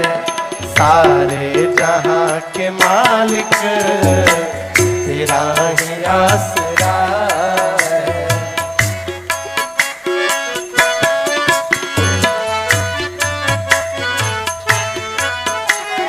हम क्या बताएं तुमको, सब कुछ तुम्हें खबर है। हम क्या बताएं तुमको, सब कुछ तुम्हें खबर है। हर हाल में हमारी तेरी तरफ नजर है, हर हाल में हमारी तेरी तरफ नजर है। किस्मत है ये हमारा, किस्मत है ये हमारा, जो तेरा फैसला है। किस्मत है ये हमारा, तेरा ही आसरा है। सारे जहां के मालिक तेरा ही आसरा है। अब तेरा ही आसरा है, अब तेरा ही आसरा है। क्या होगा वो तो रघुनाथ जी जानते हैं। जय जय। रनिवास में, मिथिला के रनिवास में मेरी सीता मैया की कितनी सखियां पता है? 8 सखियां, अष्ट सखी। एक सखी बाकी सखियों से बोली, सुन लो हो पूछी का बरतियों में 2 जन आइल बालो।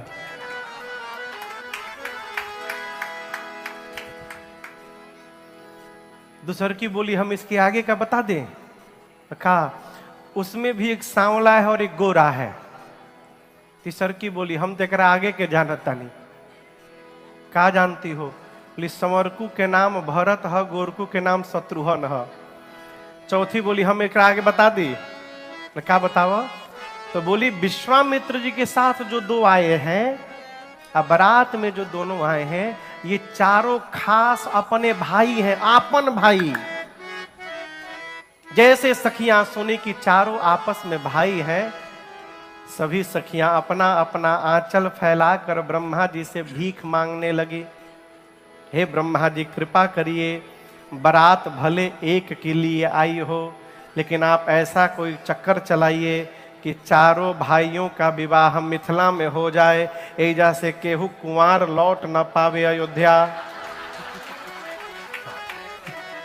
गोस्वामी जी छंद लिखते हैं, उपमान को कह दास तुलसी कतहु कवि कोविद कहे बल विनय विद्या शील शोभा सिंधु इनसे तेहि अहे पुर नारी सकल पसारे अंचल विधि बचन सुनावही ब्याही हो चारे ओ भाई एहि पुर हम सुमंगल गावही ब्याही हो चारे ओ भाई ब्याही हो चारे ओ भाई ब्याही हो चारे ओ भाई। सखियां प्रार्थना करती हैं ब्याही अहु चारे ओ भाई एहि पुर हम सुमंगल गावही। ऐसन सुनर सुनर दुल्हा के बहके दी है।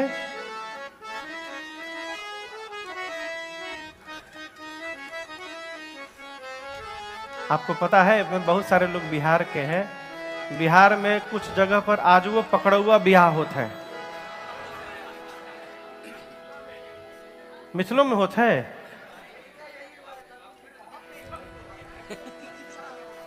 पकड़ुए भइल बका राउर पकड़ुआ बिहार समझ रहे हैं ना, भगवान मालिक है। हमारे एक परिचित है डॉक्टर, कलकत्ता में रहते, एक दिन फोन किए, फोन करके भोकर भोकर के रोवे। हमने कहा डॉक्टर साहब कहा हो गया, काहे रो रहे? बोले महाराज हमारा ब्याह हो गया। बोले तो हंसने की बात है। बोले महाराज बहुत मारे हैं सब हमको। तो सखियां कहती हैं प्रभु चारों भाइयों का ब्याह के, और दर्शन करिए 2 जगह पर मुहूर्त निकला। जहां बारात रुकी है वहां जनवासे में ब्रह्मा जी निकाले, और जनक जी के गांव के विवाह के भाव में उतर के लिखे हैं। हमारे पूर्वांचल में मिथिला साइड में ब्याह में पहले एक रस्म होते मटकोड़, आप लोग जान रहे हैं ना। हाँ। मटकोड़ में माताएं गीत गाती हैं, अरे कहवा के पियर माटी कहाँ के कुदारी है, कहवा के पियर माटी कहाँ के कुदारी है, कहवा के 5 सुहागिन माटी कोड़े जासु है, कहवा के 5 सुहागिन माटी कोड़े जासु है, मिथिलारी है, मिथिला के पियर माटी मिथिल के कुदार है, मिथिले के 5 सुहागिन माटी कोड़े जासु है, मिथिले के 5। चौपाई सुनिए, मंगल मूला लगन दिन आवाजे, मंगल मूला लगन दिन आवाजे, हिमरी तो अगहना मास सुहावा जे, हिमरी तो अगहना मास सुहावा जे, ग्रह तिथि न खाता जोग बर बारू जी, ग्रह तिथि न खाता जोग बर बारू जे, लगन सोधे विधि किन्ह विचारू जे, लगन सोधे विधि कीन विचारू जे गगन सोधे। दोनों तरफ एक मुहूर्त विचारा गया। क्या? अगहन महीना, मार्गशीर्ष मास, शुक्ल पक्ष, तिथि कौन सी? पंचमी तिथि, विवाह पंचमी कहा जाता है। तिथि कौन सी? पंचमी। दिन कौन सा? मंगलवार। आज कौन दिन है? मंगलवार है। अगहन महीना, शुक्ल पक्ष, पंचमी तिथि, दिन मंगलवार, ग्रह, तिथि, नक्षत्र, जोग, श्रेष्ठ दिन सब विचार करके मुहूर्त रखा गया। तिलक चढ़ता है ना, तिलक। नियम है कि तिलक के दिन कन्या के घर के लोग वर के घर तिलक लेके जाएं, तिलक चढ़ाएं और उसी वेदी पर कन्या के घर के लोग वर के घर के लोग श्रेष्ठ लोग को हल्दी स्पर्श करा करके और मुहूर्त देते हैं कि ये विवाह का अब तो पहले ही फाइनल हो जाते हैं, लेकिन नियम ये है कि ये मुहूर्त है, हम आपको निमंत्रण देने आए हैं। इस मुहूर्त पर आप बारात लेके मेरे दरवाजे आइए, हम आपका स्वागत करेंगे। लगन पत्रिका, अब लगन पत्रिका जाता है लड़की के घर से वर के यहां, तो अब महाराज के महल से जनवासे में ये लगन पत्रिका भेजवाना है। ये काम या तो ब्राह्मण देवता का है, नहीं तो नाऊ भैया का। किसका काम है? चलिए नाऊ भैया का, नाऊ भैया का काम है। आ गए नारद जी, बोले हम ले जाएं। लोगों ने कहा आप ये काम कहिया से शुरू कर दिए? बोले नहीं, हमारा कुछ पर्सनल मैटर है भगवान से, हम लेके जाएंगे। नारद जी लग्न पत्रिका लेकर पहुंचे जनवासे में। राम जी पूछे काल आए हैं? नारद जी बोले अपने और आपके विचार का अंतर लेके आए हैं। भगवान बोले मतलब हम नहीं समझे। नारद जी बोले शंकर जी नहीं चाहते थे कि उनके ब्याह हो,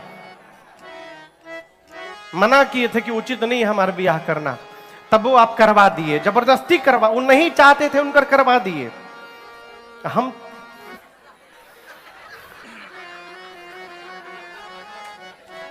कितने प्रेम से बोले थे एक दिन के लिए उधार हमको चेहरा दे दीजिए, ब्याह करके चेहरा लौटा देंगे। तो हमको बानर बना के हमारा ब्याह काट दिए आप। वो नहीं चाहते थे, उनका करा दिए और आप हमारा काट दिए। आप तो हमारा काट दिए ना, लेकिन हम आपके जैसे नहीं हैं।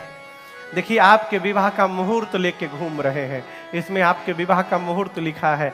ये हमारे आपके विचार का अंतर है। पूरी सभा हंसने लगी। नारद जी के बहनों बिहावा के दुख गोल नहीं खे। लो ब्रह्मा जी जब मुहूर्त देखे तो ब्रह्मा जी बोले अरे ये तो वही मुहूर्त है जो हम निकाले हैं। तो पूरी सभा बोली कहाँ ही ज्योतिषी आही विधा।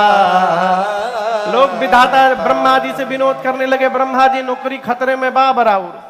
जनक जी की ज्योतिषी भी आपसे कोनो कमजोर नहीं है, वो भी वही मुहूर्त विचारे हैं जो आपने विचार दिया है। विवाह का मुहूर्त निश्चित हुआ। विवाह का दिन आया, गोधूली बेला आई। धेनु धूर बेला विमल सकल सुमंगल मूल। विप्रन कहे विदेह सन जानि सगुन अनुकूल। गोधूली बेला आई। सतानंद जी ने श्री जनक जी महाराज से कहा कि सूचना भिजवाइए जनवासे में। महाराज दशरथ बारात लेके निकले द्वार पूजन के लिए। जनवासे से बारात सज के निकली है। राम जी दूल्हा स्वरूप में अश्व पर आरूढ़ हुए हैं। बारात देखकर सब नाच रहे हैं। ब्रह्मा जी की मति चकरा गई। सब लोग आनंद मोह से। ब्रह्मा जी, शंकर जी पूछे क्या हुआ? ब्रह्मा जी बोले कोई दूसरे ब्रह्मा भी आए हैं कहा यहां पर? शंकर जी पूछे क्यों? ब्रह्मा जी बोले आज जो सृष्टि दिखाई दे रही है, इतनी सुंदर सृष्टि का निर्माण मैंने नहीं किया। ये सृष्टि कौन बना कर गया है? आज मेरे रहते दूसरे ब्रह्मा कहां से आ गए? शंकर जी बोले किसके विवाह में आप चल रहे हैं, कुछ पता होता है आपको? जिनकर नाम लेत जग माही सकल अमंगल मूल नसाहि। जिनके नाम का स्मरण मात्र कर लेने से जीवन के सारे अमंगल का मूल समाप्त हो जाता है। उन जगत के माता पिता तेई सिया राम कहो कामारी। उन जगत के माता पिता श्री सीताराम जी के विवाह में हम और आप चल रहे हैं ब्रह्मा जी, और माता पिता के विवाह के एल्बम में बच्चों की फोटो नहीं आया करती है। यहां हमारी आपकी करनी नजर आने वाली। आनंद मनाइए। देखिए भगवान के दूल्हा स्वरूप को। सब आंख खोलिए आपन। शंकर जी के कितने सिर हैं?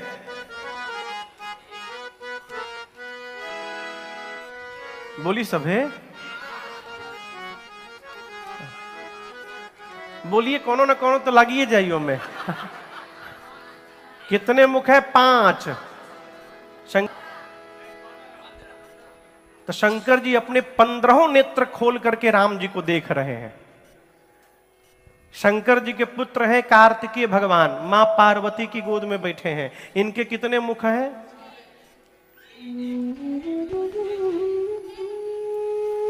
6 मुख हैं। कितने? 6। एक मुख में 2 आंख, कुल कितना हो गया? 12 नेत्र से कार्तिकेय जी। बाबू जी कितने आंख से देख रहे हैं? 15। अब बेटा कितने आंख से? 12। ब्रह्मा जी के कितने मुख हैं? डिसाइड कर लीजिए, 3 की 4। 4 मुख है, पिछवा वाला दिखाई नहीं पड़ता है। कितने मुख है ब्रह्मा जी के? कुल कितने आंख हो गए? 8। ब्रह्मा जी 8 नेत्र खोले हैं, लेकिन ब्रह्मा जी उदास हो गए। शंकर जी को देखे 15 आंख, उनके लड़का की ओर देखे 12 आंख। बोली बाप बेटा दोनों 15 आंख 12 आंख से देख रहे, हम ब्रह्मा के 8 ही आंख से देख पा रहे हैं, ये दोनों हमसे आगे निकल गए। ब्रह्मा जी को थोड़ा मन उदास है। लेकिन आज आपको बताऊं, देवराज इंद्र की पूरी सृष्टि प्रशंसा कर रही है। क्यों? इंद्र को श्राप लगा था मां अहिल्या वाले प्रकरण में, और उनके शरीर में हजारों अधो अंग बन गए थे। तब गौतम ऋषि ने कहा था कि राम जी जब दूल्हा स्वरूप में सज कर तैयार होंगे, उस समय आपके शरीर के समस्त अधो अंग नेत्र में परिवर्तित हो जाएंगे। आज इंद्र अपने हजार नेत्रों से भगवान के इस मंगल स्वरूप का दर्शन कर रहे हैं, और पूरा देव समाज उनकी जय जयकार करने में लगा है। भगवान गए, द्वार पूजन हुआ। द्वार पूजन के बाद सखियां भराम जी को भीतर लेके जा रही हैं। लेके बहुत सारी सखियां हैं, ठीक है ना, कोई इधर कोई इधर, तो कोई इधर से खींच रहा है, कोई इधर से खींच रहा है। कह रही हैं, अरे तनी आई रघुनाथ जी हमारी ओरिया, तनी आई रघुनाथ जी हमारी ओरिया जी, हमारी ओरिया, ए हमारी ओरिया जी हमारी ओरिया। अरे तनिका आई रघुनाथ जी हमारे ओरिया, तनिका आई रघुनाथ जी। मिथिला में आई रवा उधम मचवानी, मिथिला में आई रवा उधम मचवानी। मनवा चुरवनी सबके बर जोरिया जी, मनवा चोरौनी सबके पर चोरिया। तनिका आई रघुनाथ जी हमारे ओरिया, तनिका आई रघुनाथ जी।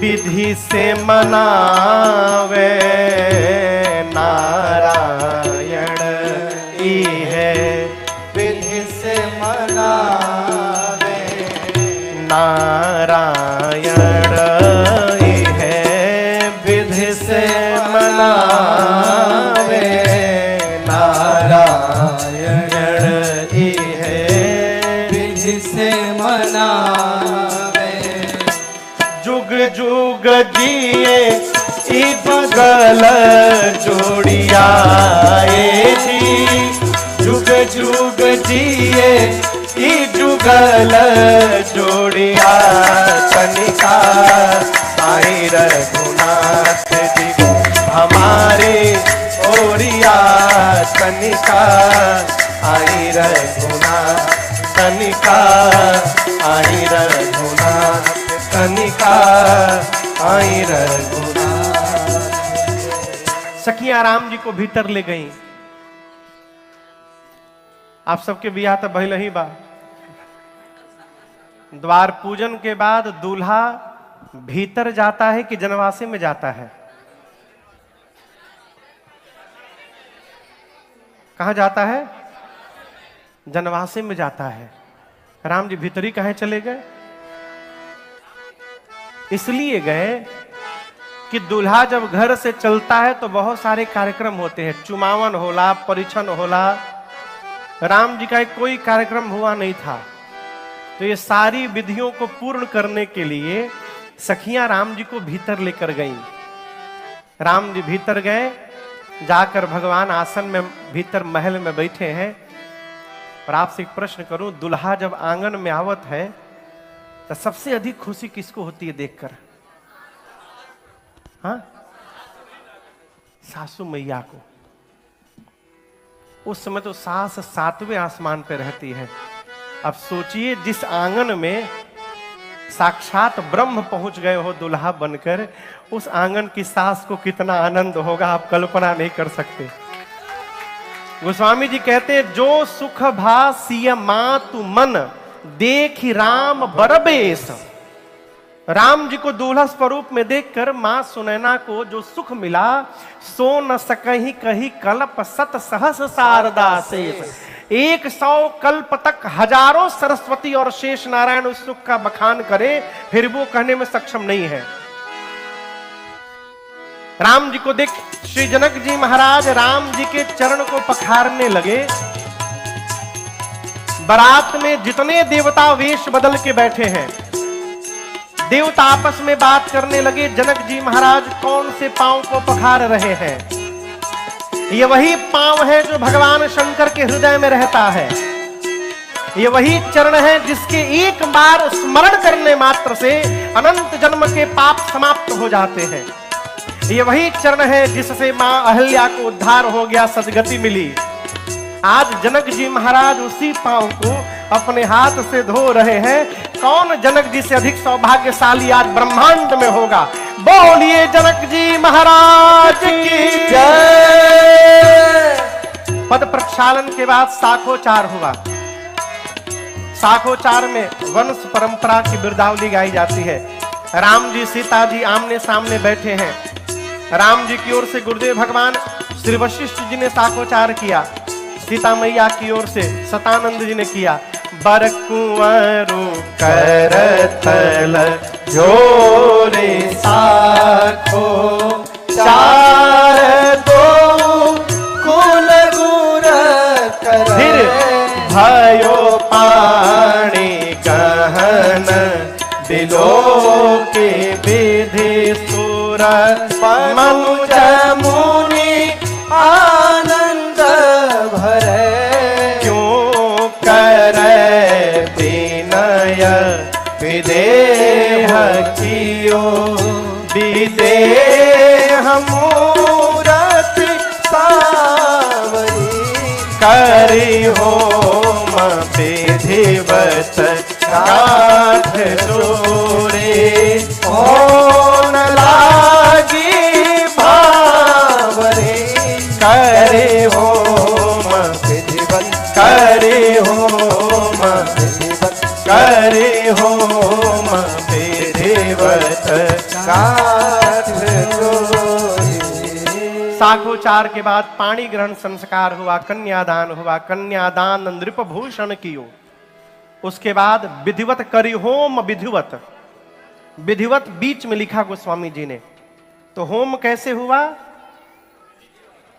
करी होम विधिवत, और फिर विधिवत गांठ जोड़ी। विधिवत होम भया, अब फिर विधिवत गठबंधन हुआ। गठबंधन समझते हैं ना? जब गठबंधन की बारी आई तो एक माई जा रही थी गठबंधन करने। तब तक एक सखी आके बोली माई को, ए मैया, हमार बचपन के हमार शौक छी।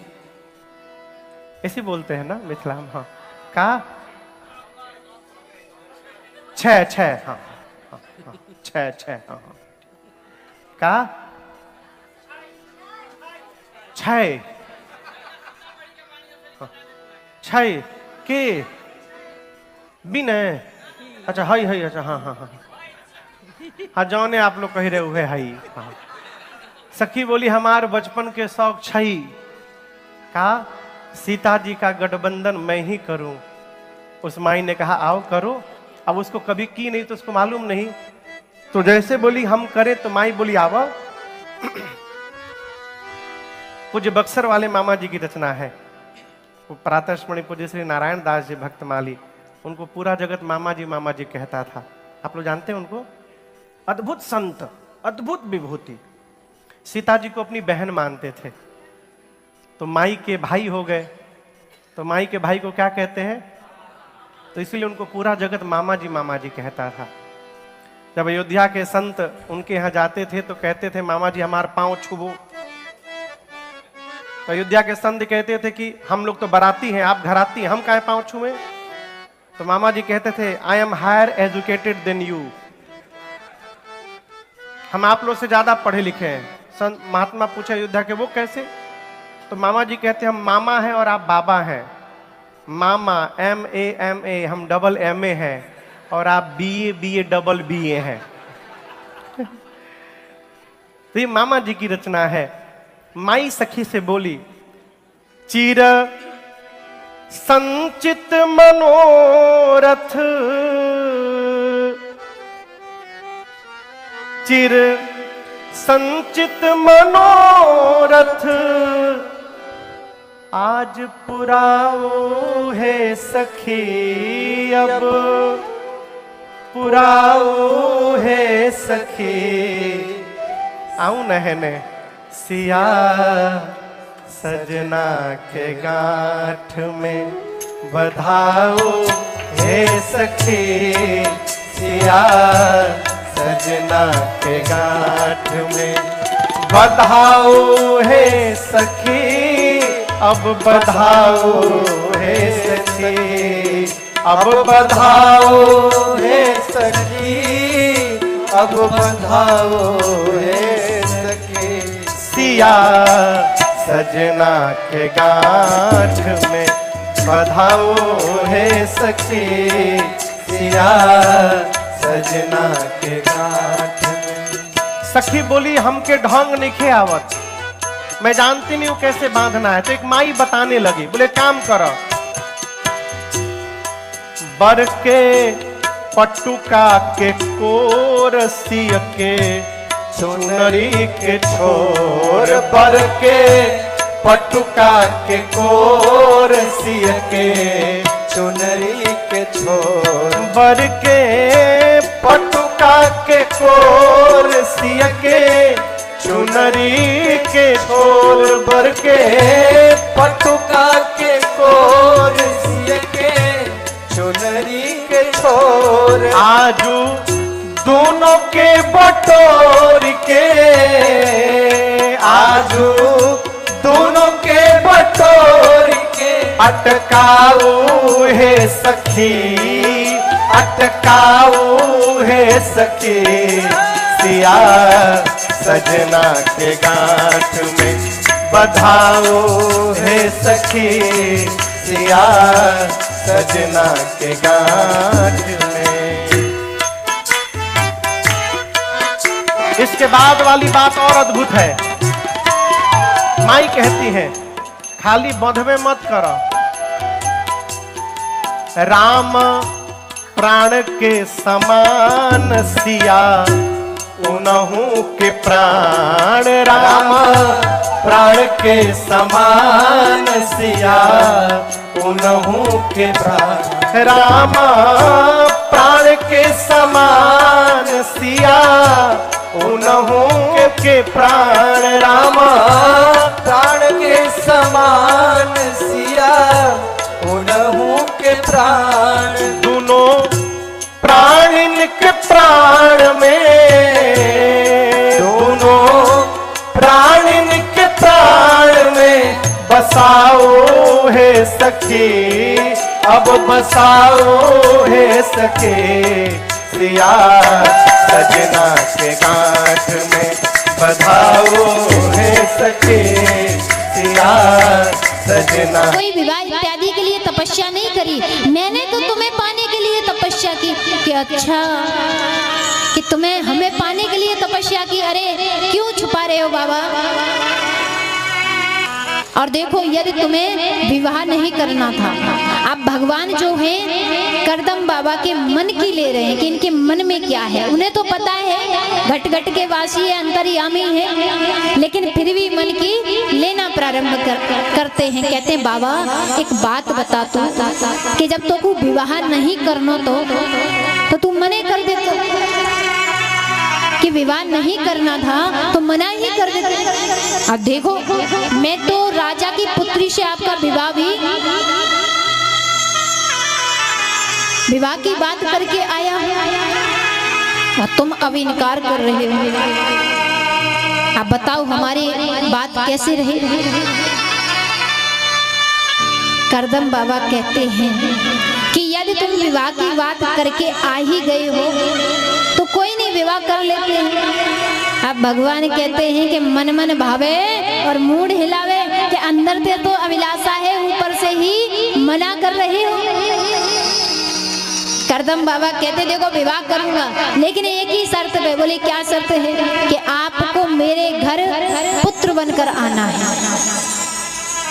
भगवान कहते हैं लो कर लो बात, एक तो भक्त से मिलने आओ, भक्त को दर्शन देने आओ, भक्त का जैसे तैसे विवाह रचवाओ और उसके बाद इनके पास पुत्र बनकर आओ। यानी इन्हें फंसाने आए, इन्होंने हमें ही फंसा लिया। भगवान ने कहा ठीक है तुम्हारे यहाँ पुत्र बनकर ही आए, लेकिन बड़ी कठोर तपस्या थी भगवान की। करदम जी की ऐसी कठोर तपस्या थी भगवान के लिए कि वो संतान बनने के लिए भी तैयार हो जाते। जा करके मनु महाराज से कहा कि अपनी आपकी पुत्री विवाह योग्य है, विवाह कर लीजिए, बड़ा सुंदर वर मिला है। लेकिन भगवान की बात है, राजा कैसे टाले? मनु महाराज ने कहा कि आप कहते हो तो विवाह कर लेते हैं। बड़े धूमधाम से विवाह करदम जी का मैया देवहूति के साथ संपन्न हुआ। संपन्न होने के बाद मैया देवहूति को साथ लेके अपनी कुटिया में आते हैं, वन में आए। वन में आकर के पूजा करने बैठे, भजन करने को बैठे तो उस समय उन्हें समाधि लग। अब कोई बात नहीं हुई धर्मपत्नी से, कैसी भी भजन करने ही बैठे थे, क्योंकि भजन उन्होंने विवाह भी किया लेकिन भगवान का स्मरण करना नहीं छोड़ा। अब तो महाराज जब भगवान का भजन करने के लिए बैठे तो समाधि लग गई।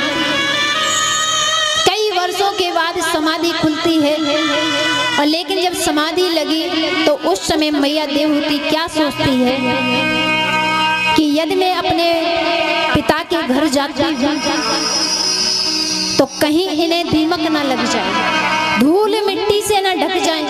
पहले तो अकेले थे, चाहे दीमक लगती चाहे कुछ होता, कोई देखने वाला नहीं, लेकिन अब तो मैं और यदि मैं अपने पिता के घर गई तो संसार के लोग कहेंगे कि देखो तो सही, पति तपस्या में है और पत्नी पिता के घर चली गई है सुख के लिए। अब मैया देवहूति कहती है नहीं, जब तक इनकी तपस्या नहीं खुलती तब तक मैं इन्हें छोड़ करके नहीं जाऊंगी। मैया सेवा करने लग गई अपने पति की।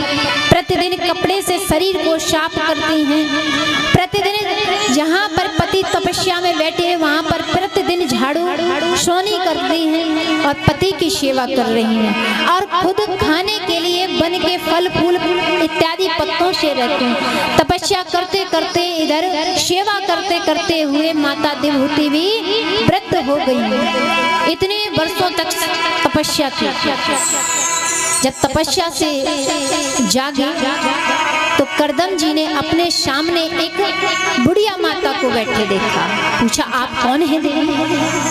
तब वह देवी बताती हैं कि याद करो, आज से कई वर्षों पहले कि आपके साथ किसी राजा ने अपनी पुत्री का विवाह किया था।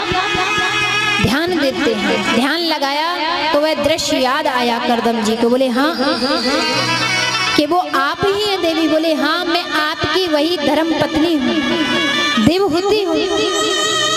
करदम जी भी बड़ी सुंदर बात कहते हैं कि जब मैं तपस्या में लीन हो गया था तो तुम अपने पिता के घर क्यों ना गई? इस जंगल में तुमने क्या खाया, इस वन में क्या खाया, और इस कुटी में तो अन्न का दाना तक नहीं, क्या खाया तुमने? मैया देवहूति बड़ी सुंदर बात कहती हैं कि देखो महाराज, कि जब तक एक बेटी का विवाह नहीं होता है तब तक पिता का घर बेटी का होता है, और जब एक बेटी का विवाह पिता कर देता है, कन्यादान कर देता है और पति के साथ बांध देता है, तब वह अपने पति का घर छोड़ करके कैसे जाए पिता के घर? और उसके उपरांत तो आप तपस्या में बैठे हुए थे, आपकी सेवा कौन करता? करदम बाबा मैया देवहूति की तपस्या से प्रसन्न हो गए और प्रसन्न होकर के वो सरोवर के किनारे गए और सरोवर में जाकर के अपनी पत्नी का हाथ पकड़ा और सरोवर में डुबकी लगा दी। जैसे ही सरोवर में डुबकी लगाई तो बाबा तो हो गए 20 वर्ष के, मैया देवहूति बन गई 18 वर्ष की। नया स्वरूप धारण कर लिया उस भक्ति का प्रभाव, उस तपस्या का प्रभाव से। अब करदम जी कहते हैं कि अब गृहस्थ जीवन आरंभ करते हैं। अब उन्हें वो बात याद आई कि जब विवाह हो रहा था उस समय मैंने भगवान से वरदान मांगा कि आप हमारे यहाँ पर पुत्र बन करके आओगे। अब जब गृहस्थ जीवन आरंभ हुआ तो करदम बाबा के घर में 9 कन्याओं ने जन्म लिया। सबसे बड़ी बेटी कला है, जो कला नाम की बेटी करदम जी की हुई, उनका विवाह ऋषि मारीची के साथ हुआ। और दूसरी बेटी है अनुसुईया। अनुसुईया का विवाह किसके साथ हुआ? अत्रि मुनि के साथ। अब ये बताओ, अनुसुईया को कौन कौन जानता है? कभी चरित्र पढ़ा है देवी अनुसुईया का? जानते हो ना कितनी महिमा है? आज भी उनकी गाथा गाई जाती है। तो विचार तो करो, वो भी स्त्री हैं और आप भी स्त्री हो। आप भी ऐसा इस संसार के लिए, इस भारत के लिए करके जाओ जो आपका भी नाम गाया जाए। जैसे मीराबाई का गाया जाता है, कर्माबाई का गाया जाता है, जैसे लक्ष्मीबाई का गाया जाता है। गाते हैं ना सभी? तो ऐसा कोई कार्य करो। तो एक बार संत नारद जो हैं तीनों देवियों के पास जाते हैं, क्योंकि तीनों देवियों के मन में अहंकार जागृत हुआ था। अहंकार आ गया था कि मुझसे ज्यादा कोई सतीत्व पर चलने वाली नहीं है, ऐसा अहंकार आया। करदम बाबा के जब यहाँ पर जो अनुसुईया का जन्म हुआ, उसके बाद संत नारद जाकर के उन तीनों देवियों से कहते हैं, तुम बार बार कहती हो ना कि देखो हम सतीत्व पर चलते हैं, लेकिन मैं तो पृथ्वी लोक पर देख कर आया हूँ, धराधाम पर देख कर आया हूँ, तुमसे भी ज्यादा सतीत्व पर चलने वाली, और वहाँ पर उनके सतीत्व का डंका बज रहा है। और तीनों देवियाँ कहती हैं संत नारद हमसे भी ज्यादा। संत नारद कहते हैं हाँ आपसे भी ज्यादा। बोले अच्छा कि हाँ चलो देखो। तो कहती है हम पहले नहीं जाए, अपने पतियों को भेजेंगे उनके धर्म को नष्ट करने के लिए, धर्म में विघ्न डालने के लिए, सतीत्व पर विघ्न करने के लिए। तीनों देवियां अपने अपने पतियों से कहते हैं कि तुम मृत्यु लोक पर जाओ और जाकर के सती अनुसुईया का सतीत्व भंग करके आओ। अब तीनों देव पहले तो देवियों से मना करते हैं कि किसी भी नारी को इतना सरल मत समझो, इतना कमजोर मत समझो कि तुम अपने सतीत्व का यहाँ पर गान कर रही हो, क्योंकि यहाँ तो कोई मनुष्य नहीं है। मनुष्य के बीच रह करके सतीत्व को गान करो तो बड़ा अच्छा है। अब तीनों देवियां हट करते हैं अपने अपने पतियों से कि तुम जाकर के उसके सतीत्व को भंग करो। अब तीनों देव जो हैं पत्नियों के आगे ठीक है जाकर के करते हैं, अगर हो सकता है हम पर, और नहीं हमारे तो बस की नहीं, तीनों देव कहते हैं। अब जैसे ही तीनों देवों ने ब्राह्मण का रूप धारण किया और ब्राह्मण का एक संत का रूप धारण करके अत्रि मुनि के आश्रम पर पहुंचते हैं। अत्रि मुनि के आश्रम पर जाकर के अलख जगाया,